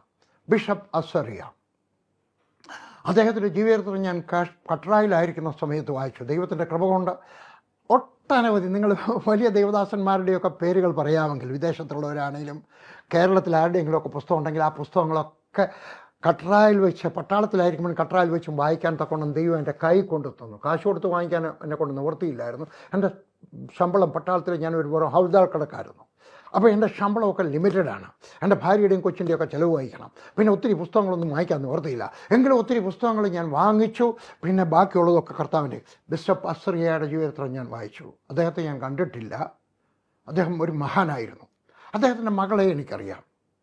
ഞങ്ങൾ ഡൽഹിയിലേക്ക് 1986 മാറിക്കഴിഞ്ഞപ്പോൾ ഞങ്ങളുടെ മക്കൾക്ക് അഡ്മിഷൻ കിട്ടുന്നില്ല സ്കൂളിൽ. ഞാൻ വിചാരിച്ചു ചെല്ലുമ്പം കിട്ടുമെന്ന്. പക്ഷേ ഇവിടെ എല്ലാം ഡിസംബറിലെ അഡ്മിഷനെല്ലാം ക്ലോസ് ആയി കഴിയും. ആ സമയത്താണ് ഞാനൊരു പരസ്യം കണ്ടുകൊണ്ട് ഞാനൊരു സ്കൂളിലേക്ക് എഴുതി. Kotagiri public school, Kotagiri, Nilgiri, Tamil Nadu. അവിടുത്തേക്ക് എഴുത്തെഴുതി. ബിഷപ്പ് അസറിയയുടെ മോളായിരുന്നു അവിടുത്തെ പ്രിൻസിപ്പൾ. ഞാൻ അന്നത്തെ അവർക്ക് എഴുത്തെഴുതി. എൻ്റെ മക്കൾക്ക് 3 പേർക്കും അവർ അഡ്മിഷൻ കൊടുത്തു. മാത്രമല്ല സ്കോളർഷിപ്പ് കൊടുത്തു. ആ സഹോദരിയെ എനിക്കറിയാം, മരിച്ചുപോയി. അവരുടെ സഹോദരിയുടെ മകനെ എനിക്കറിയാം. അങ്ങനെ കുടുംബത്തിലുള്ള ചിലരെയൊക്കെ എനിക്കറിയാം. ബിഷപ്പ് അസറിയയുടെ ജീവിതം. ഹല്ലേലൂയ. ഞാൻ അദ്ദേഹത്തെ പറ്റി അദ്ദേഹത്തിന് നിങ്ങൾക്ക് വെബ് പേജിനകത്ത് അദ്ദേഹത്തിൻ്റെ നെറ്റിനകത്ത് വായിക്കാം. അതിനകത്ത് 2 കാര്യങ്ങൾ പറഞ്ഞ് എന്നെ വളരെ കുലുക്കിയേ. അന്ന് ഇംഗ്ലണ്ടിൽ, ഇവിടുന്ന് കപ്പലിൽ വേണം അവിടെ ചെല്ലാൻ. ഇവിടുന്ന് പോയ ആദ്യത്തെ തമിഴ്നാട്ടിലെ ആംഗ്ലിക്കൻ ബിഷപ്പായിട്ട്. കേരളത്തിൽ എവിടെയെങ്കിലും അതിന് മുമ്പ് ബിഷപ്പുമാരുണ്ടായിട്ടുണ്ടോ എന്ന് എനിക്കറിയത്തില്ല ആംഗ്ലിക്കൻ ചർച്ചിനകത്ത്. പക്ഷേ ആദ്യത്തെ ആംഗ്ലിക്കൻ ബിഷപ്പ് കോർട്ടിൽ പോയിട്ടാണ് അനുവാദം വാങ്ങിച്ചത് ബിഷപ്പാക്കാൻ. കാരണം സാഹിബ്മാരെ മാത്രമേ ആക്കത്തുള്ളൂ. ആ സമയത്ത് കോർട്ടിൽ പോയി അവർ കോർട്ടിൽ നിന്ന് അനുവദിച്ചു കൊടുത്തു, ഇന്ത്യക്കാരെ ആക്കാം, അവർക്ക് വേദവസ്തു അറിയാം, പിന്നെന്തോ കുഴപ്പം. അദ്ദേഹം ബിഷപ്പായി. ഒരു കോൺഫറൻസിൽ അദ്ദേഹത്തെ പ്രസംഗിക്കാൻ വിളിച്ചു കഴിഞ്ഞപ്പോൾ അദ്ദേഹം പ്ലാറ്റ്ഫോമിൽ നിന്നുകൊണ്ട് പ്രസംഗിച്ചു. അസാധാരണമായ ഒരു പ്രസംഗം. Don't give us money, give us respect. ആളുകളൊക്കെ കുലുങ്ങിപ്പോയി. ഇരുന്നവരൊക്കെ അവരുടെയൊക്കെ വിചാരം ഇയാൾ വന്നത് ഞങ്ങൾക്ക് ചർച്ച പണിയാൻ രൂപ വേണം, ഞങ്ങൾക്ക് ബൈബിൾ സ്കൂളിന് രൂപ തരണം എന്നൊക്കെ പറയാനായിരിക്കും. അത് പറഞ്ഞു don't give us money, give us respect. ആളുകളൊക്കെ കുലുങ്ങിപ്പോയി. ആളുകളെ കുലുക്കിയ ഒരു പ്രസംഗം. അദ്ദേഹം രണ്ടാമത്തേതാണ്, ഞാൻ വായിച്ചതാണ്, ഇപ്പോഴും നിങ്ങൾക്ക് വായിക്കാം. അദ്ദേഹം ബിഷപ്പായി കഴിഞ്ഞപ്പോൾ അന്നത്തെ കാലത്തുമൊക്കെ ഇപ്പോഴും ഒരു നിയമമുണ്ട്. ഒരു ബിഷപ്പ് ഒരു സഭയിൽ വരും എന്ന് പറഞ്ഞു കഴിഞ്ഞാൽ അന്ന് വല്ലപ്പോഴും ഒക്കെ പള്ളിയിൽ പോകുന്നവനും ദുഃഖ വെള്ളിയാഴ്ചയും ക്രിസ്മസിനും മാത്രം പള്ളിയിൽ പോകുന്നവനും ചർച്ച വരുന്നതിനാ ഹോളി കമ്മ്യൂണിയൻ എടുക്കാൻ, ബിഷപ്പിൻ്റെ നിന്ന് എടുക്കാൻ. അതുപോലെ തന്നെ ആദ്യ കുർബാനയ്ക്ക് അദ്ദേഹം ചെല്ലുന്ന സഭകളിലൊക്കെ ആളുകൾ ഇടിച്ചു കയറി, ധരിച്ചു കയറി, എല്ലാവരും കൂടെ ഹോളി കമ്മ്യൂണിനൊക്കെ വന്നു. ഹോളി കമ്മ്യൂണിയൻ കഴിയുമ്പോൾ നിങ്ങൾ നെറ്റിനകത്ത് നോക്കാം, ഞാൻ വായിച്ചു, ഞാൻ കട്ടറാലായിരിക്കുന്ന സമയത്ത് വായിച്ചു. അദ്ദേഹം അവിടെ ആയിരിക്കുന്ന സമയത്ത് അദ്ദേഹം പറയും ആശീർവാദം സ്വീകരിച്ചാട്ടെ, എന്നിട്ട് പറയും തലയിൽ കൈവച്ചാട്ടെ, എന്നിട്ട് പറയും ഞാൻ പറയുന്നത് പോലെ പറഞ്ഞാട്ടെ. ഞാൻ ജ്ഞാനസ്നാനം പ്രാപിച്ച, തമിഴ് ഭാഷയിൽ അങ്ങനെയാണ് കേട്ടോ, എന്നുവെച്ചാൽ രക്ഷിക്കപ്പെട്ടിട്ട് ജ്ഞാനസ്നാനം പ്രാപിച്ചു, വെറും സ്നാനമല്ല ജ്ഞാനസ്നാനം. ഞാൻ ജ്ഞാനസ്നാനം പ്രാപിച്ച വ്യക്തിയാണ്. നമ്മളെ മലയാളികൾ എന്തായാലും അതങ്ങ് വെട്ടിക്കളഞ്ഞു കേട്ടോ. അല്ല, ഞാൻ ജ്ഞാനസ്നാനം ഞാൻ ആരെയും കുത്തിപ്പറയുകയല്ല. എനിക്ക് അറിഞ്ഞുകൂടാ എന്തുകൊണ്ട് മർത്തമസഭ യാക്കോബസഭ ജ്ഞാനസ്നാനം കൊടുക്കുന്നില്ല എന്ന് എനിക്ക് മനസ്സിലാവുന്നില്ല. നിങ്ങൾക്ക് ഇഷ്ടപ്പെട്ടാലും ഇല്ലേലും. ഞാൻ ബിഷപ്പ്മാരൊക്കെ ചോദിച്ചിട്ടുണ്ട് ചോദ്യം, ഇനിയും അടുത്ത പ്രാവശ്യം കാണുമ്പോഴും ചോദിക്കാം. ഞാൻ തലയിൽ കഴിച്ചിട്ട് പറയും ഞാൻ ജ്ഞാനസ്നാനം പ്രാപിച്ച വ്യക്തിയാണ്, ഞാൻ യേശു ക്രിസ്തുവിൻ്റെ കൽപ്പന പ്രകാരം ജീവിക്കും. ആളുകളും പറയും ഞാൻ ജ്ഞാനസ്നാനം പ്രാപിച്ച വ്യക്തിയാണ്, ഞാൻ യേശു ക്രിസ്തുവിൻ്റെ കൽപ്പന പ്രകാരം ജീവിക്കും.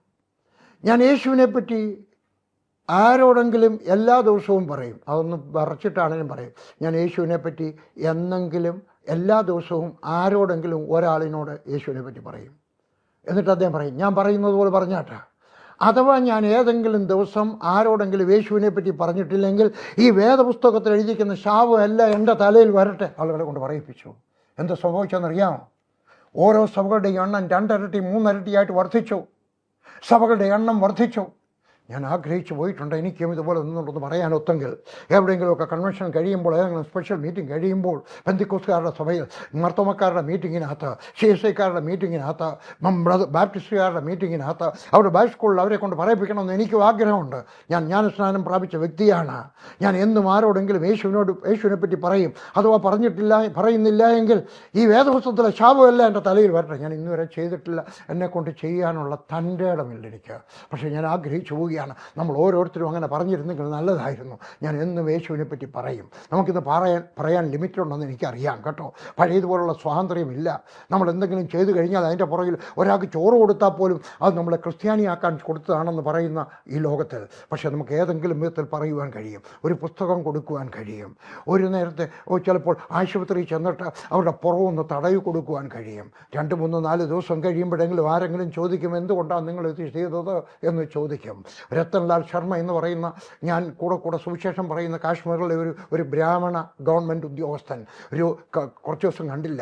ഞാൻ വിളിച്ചപ്പോൾ അത് രോഗിയായിട്ട് കിടക്കുകയാണ്. ഞാൻ വേഗത്തിൽ ചെന്ന് കഴിഞ്ഞ് വെച്ച് വീട്ടിൽ നിന്ന് അമൃതാഞ്ജനം എടുത്തുകൊണ്ട് വന്നു. ഞാൻ അടുത്തതിൻ്റെ സ്റ്റൗ കത്തിച്ചു. പഴയ കാലത്ത് പമ്പ് ചെയ്യുന്ന സ്റ്റൗവാണ്. അത് കത്തിച്ചിട്ട് വെള്ളം ചൂടാക്കി, എന്നിട്ട് ഞാൻ തോർത്തിട്ടു അതിനകത്ത് മുക്കി അദ്ദേഹത്തിൻ്റെ പുറത്ത് വെച്ചു. അമൃതാഞ്ജനം പുരട്ടി കൊടുത്തു. ഞാൻ എളുപ്പം പോയിട്ട് വീട്ടിൽ നിന്ന് പാല് കാച്ചിക്കൊണ്ട് വന്നു. എൻ്റെ കൊച്ചിന് കൊടുക്കാനുള്ള പാല് ഞാൻ കാച്ചിക്കൊണ്ട് വന്നിട്ട് അതിനകത്ത് ഒരു തരം ഈന്തപ്പഴം ഇടണം, ഉണങ്ങിയ ഈന്തപ്പഴം. എന്നിട്ട് അദ്ദേഹത്തിന് ഞാൻ കൊടുത്തു. അദ്ദേഹം 3 ദിവസം സുഖമായി കഴിഞ്ഞപ്പോൾ എൻ്റെയൊക്കെ പറഞ്ഞു ഞാൻ സ്നാനപ്പെടാൻ ആഗ്രഹിക്കുന്നു. എന്താ കാര്യം? എൻ്റെ പെങ്ങൾ ഇവിടെ ഉണ്ടായിരുന്നു, അവരിങ്ങോട്ട് കയറിയില്ല, അവർക്ക് ഈ പനി വരുമെന്നും പറഞ്ഞുകൊണ്ട്. എൻ്റെ അനന്തരവന്മാരുണ്ടായിരുന്നു, അവരാരും വന്നില്ല. അന്യജാതിക്കാരനായ, അന്യനാട്ടുകാരനായ, വേറെ ഭാഷക്കാരനായ നീ എന്തുകൊണ്ട് ചെയ്തു? നിന്റെ ദൈവം എൻ്റെയും ദൈവം. ഞാൻ സ്നാനം ഉടനെ കൊടുത്തില്ല കേട്ടോ, 6 മാസം കഴിഞ്ഞിട്ടാണ് കൊടുത്തേ. കാരണം എനിക്ക് ഉറപ്പ് വേണമായിരുന്നു ഈ മനുഷ്യൻ്റെ ഹൃദയത്തിൽ യേശു വന്നിട്ടുണ്ട് എന്ന്. ഞാൻ നിങ്ങളുടെയൊക്കെ പറയുന്നു, നമുക്ക് യേശുവിനെ പറ്റി പറയുവാൻ നമ്മൾ എന്തെങ്കിലും ഒരു അവസരം ഉണ്ടാക്കുമ്പോഴൊക്കെ പറയണം കേട്ടോ. നാളെയല്ല, ഇന്ന് തന്നെ ചെയ്യണം. ഒരു വാക്യം കൂടി വായിച്ച് എൻ്റെ പ്രസംഗം അവസാനിപ്പിക്കാം. 1 ശമൂവേൽ 16-ാം അധ്യായം. 1 ശമൂവേൽ 16-ാം അധ്യായം. അനന്തരം യഹോവ ശമൂവേലിനോട്, ഇസ്രായേലിൻ്റെ രാജസ്ഥാനത്ത് നിന്ന് ഞാൻ ശൗലിനെ തള്ളിയെന്നറിഞ്ഞിരിക്കെ നീ അവനെക്കുറിച്ച് എത്രത്തോളം ദുഃഖിക്കും. കൊമ്പിൽ തൈലം നിറച്ച് പുറപ്പെടുക. ഞാൻ നിന്നെ ബേത്ലഹേമിനായ യിശ്ശായിയുടെ അടുക്കൽ അയക്കും. അവൻ്റെ മക്കൾ ഒരു രാജാവിനെ ഞാൻ കണ്ടിരിക്കുന്നു എന്ന് പറയണം. ശമൂവേലിൻ്റെയൊക്കെ പറഞ്ഞു. 2-3 കാര്യങ്ങൾ പറയുകയാണ് കേട്ടോ. ഹല്ലേലൂയ. ഒന്ന്, ശൗലിനെ ഞാൻ തള്ളിക്കളഞ്ഞു. ഇതറിഞ്ഞപ്പോൾ നീ ദുഃഖിച്ചുകൊണ്ടിരിക്കുക, നീ കരഞ്ഞുകൊണ്ടിരിക്കുക. നിങ്ങളും ഏതെങ്കിലും ഒരു കാര്യം കൊണ്ട് കരയുകയാണോ? ഏതെങ്കിലും ഒരു ദുഃഖവാർത്ത കൊണ്ട്? എന്താ കാര്യം? ഞാൻ ഒത്തിരി പാപം ചെയ്തിട്ടുണ്ട്. കരയുകയാണോ? എൻ്റെ തങ്കക്കുടമെ കരയുന്നത് നിർത്താട്ടെ. അതിനുവേണ്ടിയാണ് അവൻ ക്രൂശിൽ മരിച്ചത്. ഒരു ദുഃഖ വെള്ളിയാഴ്ചയ്ക്ക് അപ്പുറത്ത് ഒരു ഈസ്റ്റർ സൺഡേ ഉണ്ട്. യേശുക്രിസ്തു ജനിച്ച ഒരു ദിവസമുണ്ട്. വീണ്ടും യേശുക്രിസ്തു ഉയർത്തെഴുന്നേറ്റ ഒരു ദിവസമുണ്ട്. നീ കരയുന്നത് മതിയാക്കിയാട്ടെ. നിൻ്റെ വെള്ളിയാഴ്ച കഴിഞ്ഞു പോയി. ഹല്ലേലൂയ. ഞായറാഴ്ച വന്നിരിക്കുന്നു. അവൻ വിശ്വസിച്ച് കഴിഞ്ഞാൽ നിൻ്റെ പാപഭാരത്തിൽ നിന്ന് അവൻ നിനക്ക് വിടുതൽ തരും. എനിക്ക് തന്നു, അവൻ നിനക്കും തരും കേട്ടോ. വേറെ ഏതെങ്കിലും കാര്യം ഉണ്ടാണോ? എൻ്റെ മോൻ പഠിക്കുന്നില്ല, സാരമില്ല, നീ പ്രാർത്ഥിച്ചാട്ടെ, യേശു ക്രിസ്തു നിന്നെ സഹായിക്കും. പറയുകയാണ്, നീ അതിനെപ്പറ്റി ദുഃഖിച്ചുകൊണ്ടിരിക്കുകയാണോ? ഞാൻ അവനെ ഉപേക്ഷിച്ചു എന്നുള്ളതുകൊണ്ട് ദുഃഖിച്ചുകൊണ്ടിരിക്കുകയാണോ? കരയണ്ട. നിൻ്റെ കൊമ്പിനകത്ത്, അന്നത്തെ കാലത്ത് ഈ ആടിൻ്റെയൊക്കെ കൊമ്പിനകത്താണ് എണ്ണയും കൊണ്ട് നടക്കുന്നത്. ഹല്ലേലൂയ. ഞാൻ നിങ്ങളൊക്കെ പറയാം, നിങ്ങൾ കരഞ്ഞുകൊണ്ടിരിക്കേണ്ട ആവശ്യമില്ല. നിൻ്റെ കൊമ്പിനകത്ത് എണ്ണ നിറച്ചാട്ടെ, പുതിയ എണ്ണ നിറച്ചാട്ടെ, വിശ്വാസത്തിൻ്റെ എണ്ണ നിറച്ചാട്ടെ. ഹല്ലേലൂയ. എന്നിട്ട് പോയാട്ടെ. ഗോ. ഹല്ലേലൂയ. ഗോ. 2-ാമത്തെ വാക്യം കൂടെ വായിക്കട്ടെ. ഹല്ലേലൂയ. വായിക്ക. 2-ാമത്തെ വാക്യം. അതിന് ശമൂവേൽ, ഞാൻ എങ്ങനെ പോകും? ശൗൽ കേട്ടാൽ എന്നെ കൊല്ലുമെന്ന് പറഞ്ഞു. അപ്പോൾ യഹോവ, നീ ഒരു പശുക്കിടാവിനെയും കൊണ്ടു ചെന്നാൽ ഞാൻ യഹോവയ്ക്ക് യാഗം കഴിക്കാൻ വന്നിരിക്കുന്നവർ. അവന് ഭയം ഉണ്ടായിട്ടും അവൻ്റെ പറഞ്ഞു, നീ പോയാട്ടെ, ഞാൻ നിന്നോടുകൂടെ സഹായിക്കാം. അതിനാണ് ഞാൻ യാത്ര പോയത്. ഹല്ലേലൂയ. ഹല്ലേലൂയ. കന്യാകുമാരി മുതൽ കാശ്മീർ വരെ യാത്ര പോയത്. അതുകൊണ്ട് ഞാൻ റേഡിയോയ്ക്കകത്ത് പ്രസംഗിക്കുന്നത്, ദൈവം ഏതെങ്കിലും ഒരു ലൂപ്പ് ഹോൾ നിനക്ക് തരും. സുവിശേഷം പറയാനുള്ള ലൂപ്പ് ഹോൾ തരും. രത്തൻലാൽ ശർമ്മ സ്നാനപ്പെട്ട് കഴിഞ്ഞവൻ്റെ പേര് ഞാൻ തോമസ് ശർമ്മ, അദ്ദേഹത്തിൻ്റെ പേര് ഞാൻ തോമസ് ശർമ്മ എന്നാക്കി. എനിക്ക് ദൈവം ഒരു ലൂപ്പ് ഹോൾ തന്നൊരു അവസരമായിരുന്നു. അദ്ദേഹം രോഗിയായിട്ട് കിടക്കുകയാണ്. അദ്ദേഹത്തിന് പോയി ശുശ്രൂഷയാണ്. അദ്ദേഹത്തിൻ്റെ പെങ്ങൾ പോകുന്നില്ല, വേറെ ആരും പോകുന്നില്ല. നീ പോകണം. ഹല്ലേലൂയ. ആശുപത്രിയിലേക്ക് പോകണം, ജയിലിലേക്ക് പോകണം, ഗ്രാമത്തിലേക്ക് പോകണം, അടുത്ത പട്ടണത്തിലേക്ക് പോകണം, സ്കൂളിൻ്റെ വാതുക്കൾ പോയി നിൽക്കണം. ഹല്ലേലൂയ. ഒന്നുമല്ലെങ്കിൽ നിങ്ങളുടെ അടുക്കൽ നിങ്ങളൊരു അധ്യാപകനാണെങ്കിൽ, ഒരു ട്യൂഷൻ എടുക്കാമെങ്കിൽ ഒരു ഫ്രീ ട്യൂഷൻ സെൻറ്റർ തുടങ്ങിയാട്ടെ. ഫ്രീ ആയിട്ട് അവർ ഏഷ്യന് പഠി. ജപ്പാനിൽ അനേകം മിഷണറിമാരുണ്ട്, മിഷണറിമാരുണ്ട്. അവരെങ്ങനെയാണ് പോകുന്നറിയാമോ? ടീച്ചറായിട്ട്. ഹല്ലേലൂയ. ട്യൂഷൻ ടീച്ചറായിട്ട് പോവുകയാണ്. അവരുടെ വീട്ടിൽ വരുന്ന കുഞ്ഞുങ്ങൾ 2 കുഞ്ഞുങ്ങളായിരിക്കും, 3 കുഞ്ഞുങ്ങളായിരിക്കും, 5 കുഞ്ഞുങ്ങളായിരിക്കും. എനിക്കറിയാം, ഞാൻ ഒത്തിരി പേരെ എനിക്കറിയാം. അവരെല്ലാവരും നിനക്കും ദൈവം ഒരു ലൂപ്പ് ഹോൾ തരും. നീ ആ ലൂപ്പ് ഹോൾ ആയിട്ട് പോകണം. കർത്താവിൻ്റെ അടുക്കലേക്ക് പോകണം. കർത്താവിനെ അറിയാത്തവരുടെ അടുക്കലേക്ക് പോകണം. ഹല്ലേലൂയ. എന്നിട്ട് പറഞ്ഞു, നീ പോയിട്ട് യിശ്ശായിയുടെ ഒരു മകനെ ദാവീദിനെ അഭിഷേകം ചെയ്യണം. ആരാണ് ദാവീദ്? ശൗൽ മരിച്ചു.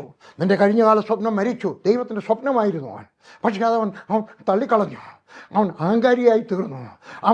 അവൻ ചീത്ത പറയുന്നവനായി തീർന്നു. അവൻ്റെ മോനെ അമ്മയുടെ പേര് പറഞ്ഞ് ചീത്ത പറഞ്ഞു കേട്ടോ. ശുദ്ധ ചീത്ത പറഞ്ഞു. വേദപുസ്തകത്തിനകത്ത് അതുപോലെ എഴുതിയിട്ടില്ലെന്നുള്ളതേ ഉള്ളൂ കേട്ടോ. ഹല്ലേലൂയ. ചീത്ത പറഞ്ഞു. അവൻ്റെ അമ്മയെപ്പറ്റി അപമാനം പറഞ്ഞു. അവൻ്റെ ഭാര്യയെപ്പറ്റി മോൻ്റെ അടുക്ക പറഞ്ഞു, നിൻ്റെ അമ്മ ഇങ്ങനാണ് പറഞ്ഞു. ദൈവം അവനെ ഉപേക്ഷിച്ചു. അതറിഞ്ഞിട്ട് ദാവീദ് കരയുകയാണ്. നീ കരഞ്ഞത് മതിയായി. നിങ്ങൾ വന്നിരിക്കുന്ന കഴിഞ്ഞ കാല ജീവിതത്തിനകത്തിരിക്കുക. പക്ഷെ നീ പോയിട്ട് ഇനി ഒരു ദാവീദിനെ അഭിഷേകം ചെയ്യണം. ആരാണ് ദാവീദ്? ശൗൽ ചെയ്യാൻ കഴിയാതെ ഇരുന്നത് ചെയ്തു തീർത്തവനാണ് ശമൂവേൽ. നിങ്ങളുടെ അപ്പച്ചൻ ചെയ്യാതിരുന്ന ഒരു പ്രവൃത്തി നിങ്ങളെ കൊണ്ട് ചെയ്യാനൊക്കും. നിങ്ങളുടെ പാസ്റ്റർ ചെയ്യാതിരുന്ന ഒരു പ്രവൃത്തി നിങ്ങളെ കൊണ്ട് ചെയ്യാനൊക്കും. നിങ്ങളുടെ പട്ടക്കാരൻ, നിങ്ങളുടെ ബിഷപ്പ് ചെയ്യാനൊക്കാതിരുന്നത് നിങ്ങളെ കൊണ്ട് ചെയ്യാനൊക്കും. ഹല്ലേലൂയ. അഹങ്കരിക്കാൻ പറയുക. നിങ്ങളെക്കൊണ്ട് നിങ്ങൾക്കൊരു മനസ്സുണ്ടെങ്കിൽ ദൈവത്തിന് നിങ്ങളെ ഉപയോഗിക്കുവാൻ കഴിയും. എൻ്റെയും നിൻ്റെയും ജോലി എന്താണ്? ഹല്ലേലൂയ. ഒരു ദാവീദിനെ കണ്ടുപിടിക്കണം. ആ ദാവീദിനെ അനുഗ്രഹിക്കണം. നീ അവന് വേണ്ടി പ്രാർത്ഥിക്കണം. നമ്മളെല്ലാവരും ദാവീദിനെ അഭിഷേകം ചെയ്യുന്നവരായിത്തീരട്ടെ എന്ന് പറഞ്ഞു കഴിഞ്ഞാൽ ആരും എണ്ണ കൊണ്ട് തലയിൽ പരട്ടണമെന്നൊന്നുമല്ല. അവർക്ക് വേണ്ടി പ്രാർത്ഥിക്കണം. പഴയ കാലത്താണ് എണ്ണ പുരട്ടി പ്രാർത്ഥിക്കുന്നത്. ഇന്ന് നമ്മൾ വാക്കുകൊണ്ട് പ്രാർത്ഥിക്കും. എണ്ണ പുരട്ടി ഞാൻ കുഴപ്പമൊന്നുമില്ല, അങ്ങനെ അതിനും ബാക്കിയുണ്ട് യാക്കോബിൻ്റെ ലേഖനത്തിനകത്ത്. പക്ഷേ നമ്മൾ പ്രാർത്ഥിക്കണം. ഞാൻ ഒരു ചോദ്യം ചോദിക്കട്ടെ. നിങ്ങൾ വാസ്തവത്തിൽ സുവിശേഷം കേട്ടിട്ടില്ലാത്തവരുടെ ഇടയിൽ പ്രവർത്തിക്കുന്നവർക്ക് വേണ്ടി പ്രാർത്ഥിക്കുന്ന വ്യക്തിയാണോ? നിങ്ങളുടെ വേദപുസ്തകത്തിനകത്ത്, നിങ്ങളുടെ ഫോണിനകത്ത് ഹല്ലേലൂയ പയനിയർ മിഷണറി, സുവിശേഷം കേട്ടിട്ടില്ലാത്തവരുടെ ഇടയിൽ പ്രവർത്തിക്കുന്ന കുറേ പേരുടെ പേരുകൾ ഉണ്ടായിരിക്കട്ടെ. രാജസ്ഥാനിൽ, ബീഹാറിനകത്ത്, കാശ്മീരിനകത്ത്, ഡൽഹിയിൽ, ആന്ധ്രയിൽ, എവിടെയെങ്കിലുമൊക്കെ സുവിശേഷം കേട്ടിട്ടില്ലാത്തവരുടെ ഇടയിൽ പ്രവർത്തിക്കുന്ന, കേരളത്തിലെ പാലക്കാട്, ഹല്ലേലൂയ, കണ്ടുപിടിക്കണം. അവർക്ക് വേണ്ടി പ്രാർത്ഥിക്കണം. ഹല്ലേലൂയ. അത് നിങ്ങളുടെ സഭക്കാരനായിരിക്കത്തില്ല കേട്ടോ. ഹല്ലേലൂയ. സഭക്കാരനായിരിക്കത്തില്ല. പക്ഷെ നിങ്ങളുടെ ജോലിയാണ് അങ്ങനെയുള്ള ഒരാളിന് വേണ്ടി പ്രാർത്ഥിക്കുക. ഞാൻ പട്ടാളത്തിലായിരിക്കുന്ന സമയത്ത് തന്നെ എൻ്റെ കൂടെ വേറൊരു ചാക്കോച്ചനുണ്ടായിരുന്നു. ഞങ്ങൾ രണ്ടുപേരുമുണ്ട്. ഞാനാ പോയത്. പിന്നെയാണ് ഞാൻ അദ്ദേഹത്തെ വിളിച്ചുകൊണ്ട് പോയത്. അദ്ദേഹം 2-3 ആഴ്ച വന്നുള്ളൂ. പക്ഷേ എനിക്കൊരു താല്പര്യം ഉണ്ടായി, എനിക്ക് പ്രാർത്ഥിക്കണം.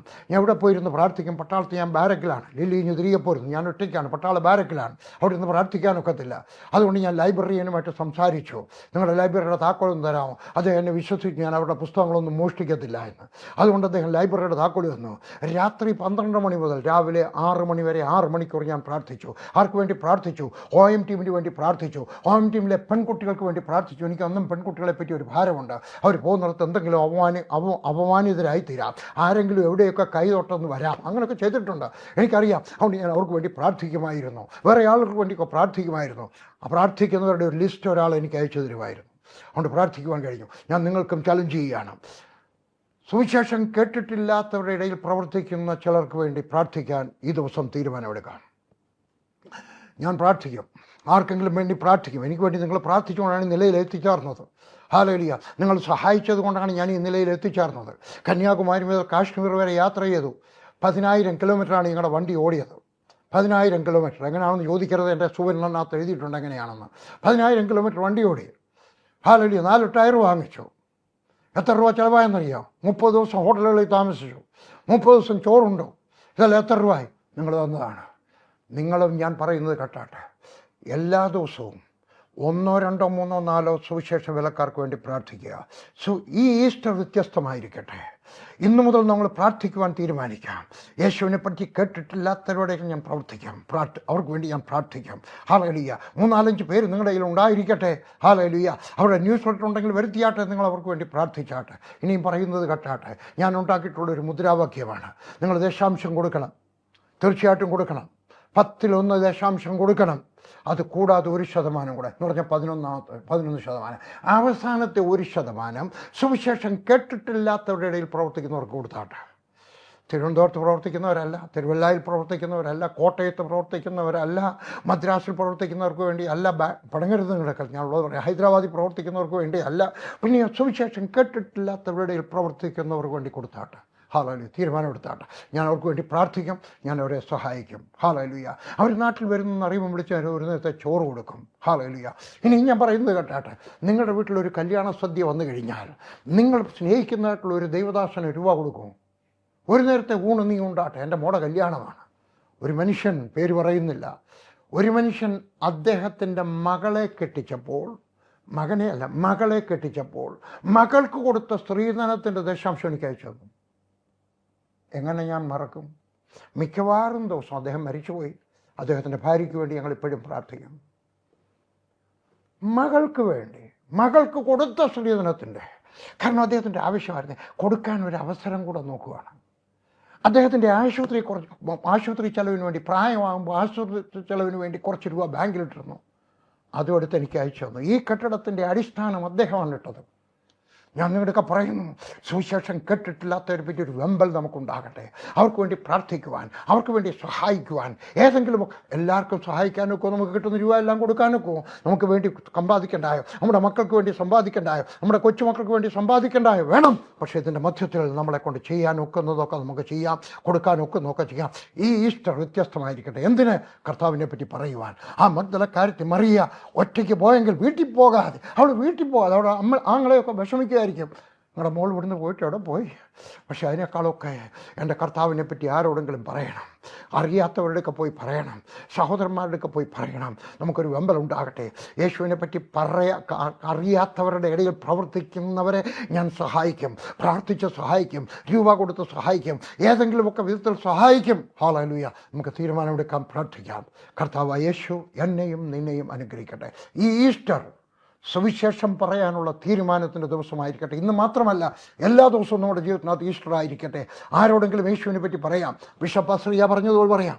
ഞാൻ എന്നും ഒരാളിനോട് സുവിശേഷം പറയാൻ ശ്രമിക്കും. ആഴ്ചയിൽ ഒരിക്കലെങ്കിലും ഒരാളിനോട് പറയും. ഒരു പുസ്തകം കൊടുത്ത് ഏതെങ്കിലും തീരുമാനമെടുക്കാൻ കഴിയുമോ? ഞാൻ നിങ്ങൾക്ക് വേണ്ടി പ്രാർത്ഥിക്കുവാൻ ആഗ്രഹിക്കുകയാണ്. കണ്ണുകളടയ്ക്കാൻ പ്രാർത്ഥിക്കാം. ആര് പറയും? ഞാൻ യേശുവിനെ പറ്റി എന്നും ആരോടെങ്കിലും പറയാൻ ശ്രമിക്കും. ആഴ്ചയിൽ ഒരിക്കലെങ്കിലും പറയുവാൻ ശ്രമിക്കും. ഫോണിനകത്തൂടെ പറയും, നേരിട്ട് കണ്ട് പറയും, ആശുപത്രിയിൽ പോയി പറയും, എവിടെയെങ്കിലും എന്നെ കൊണ്ട് ഒക്കുന്ന വിധത്തിൽ പറയും. ശ്രമിക്കാം, പ്രാർത്ഥിക്കട്ടെ. സ്വർഗസ്ഥനായ ദൈവമേ, ഈ ഈസ്റ്റർ വ്യത്യസ്തമായിരിക്കട്ടെ. യേശുവിനെ പറ്റി പറയുവാൻ നിന്നെപ്പറ്റി പറഞ്ഞ് ജീവിക്കുവാൻ ഞങ്ങളെ സഹായിക്കണം. കർത്താവായ യേശു ക്രിസ്തുവിൻ്റെ നാമത്തിൽ ഞാൻ അവരെ അനുഗ്രഹിക്കുന്നു. അവർ യഹോവയാൽ അനുഗ്രഹിക്കപ്പെടട്ടെ. അന്ധകാര ശക്തികൾ മാറിപ്പോകട്ടെ. അവരുടെ ഭയം മാറിപ്പോകട്ടെ. ദൈവത്തിൻ്റെ കൃപ അവർക്കുണ്ടാകട്ടെ. പിതാവിൻ്റെയും പുത്രൻ്റെയും പരിശുദ്ധാത്മാവിൻ്റെയും നാമത്തിൽ ഞാൻ അവരെ അനുഗ്രഹിക്കുന്നു. ഞങ്ങളെല്ലാവരും സുവിശേഷ വേലക്കാരായി തീരട്ടെ. സകലരും, സ്ത്രീകൾ, പുരുഷന്മാർ, കുഞ്ഞുങ്ങൾ, അപ്പച്ചന്മാർ, സകലരും സുവിശേഷ വേലക്കാരായി തീരട്ടെ. യേശുവിൻ്റെ നാമമഹത്വത്തിന് വേണ്ടി യേശുവിനെ പറ്റി പറയുവാനും ഭൂമിയിൽ അനേകർ ആശ്വാസം പ്രാപിക്കുന്നത് കാണുവാനും കൃപ തരണമേ. ഞങ്ങൾ അറ്റ്ലീസ്റ്റ് ലെറ്റ് മീ ട്രൈ. യേശുവിൻ്റെ നാമത്തിൽ ഞാൻ പ്രാർത്ഥിക്കുന്നു, അനുഗ്രഹിക്കുന്നു. യേശുവിൻ്റെ നാമത്തിൽ തന്നെ ആമേൻ. ആമേൻ. കർത്താവ് നിങ്ങളെ അനുഗ്രഹിക്കട്ടെ. ഈ ഈസ്റ്റർ മുതൽ എല്ലാ ദിവസവും യേശുവിനെ പറ്റി പറയാൻ ശ്രമിക്കുക. കർത്താവ് അനുഗ്രഹിക്കട്ടെ. അടുത്ത ആഴ്ച വീണ്ടും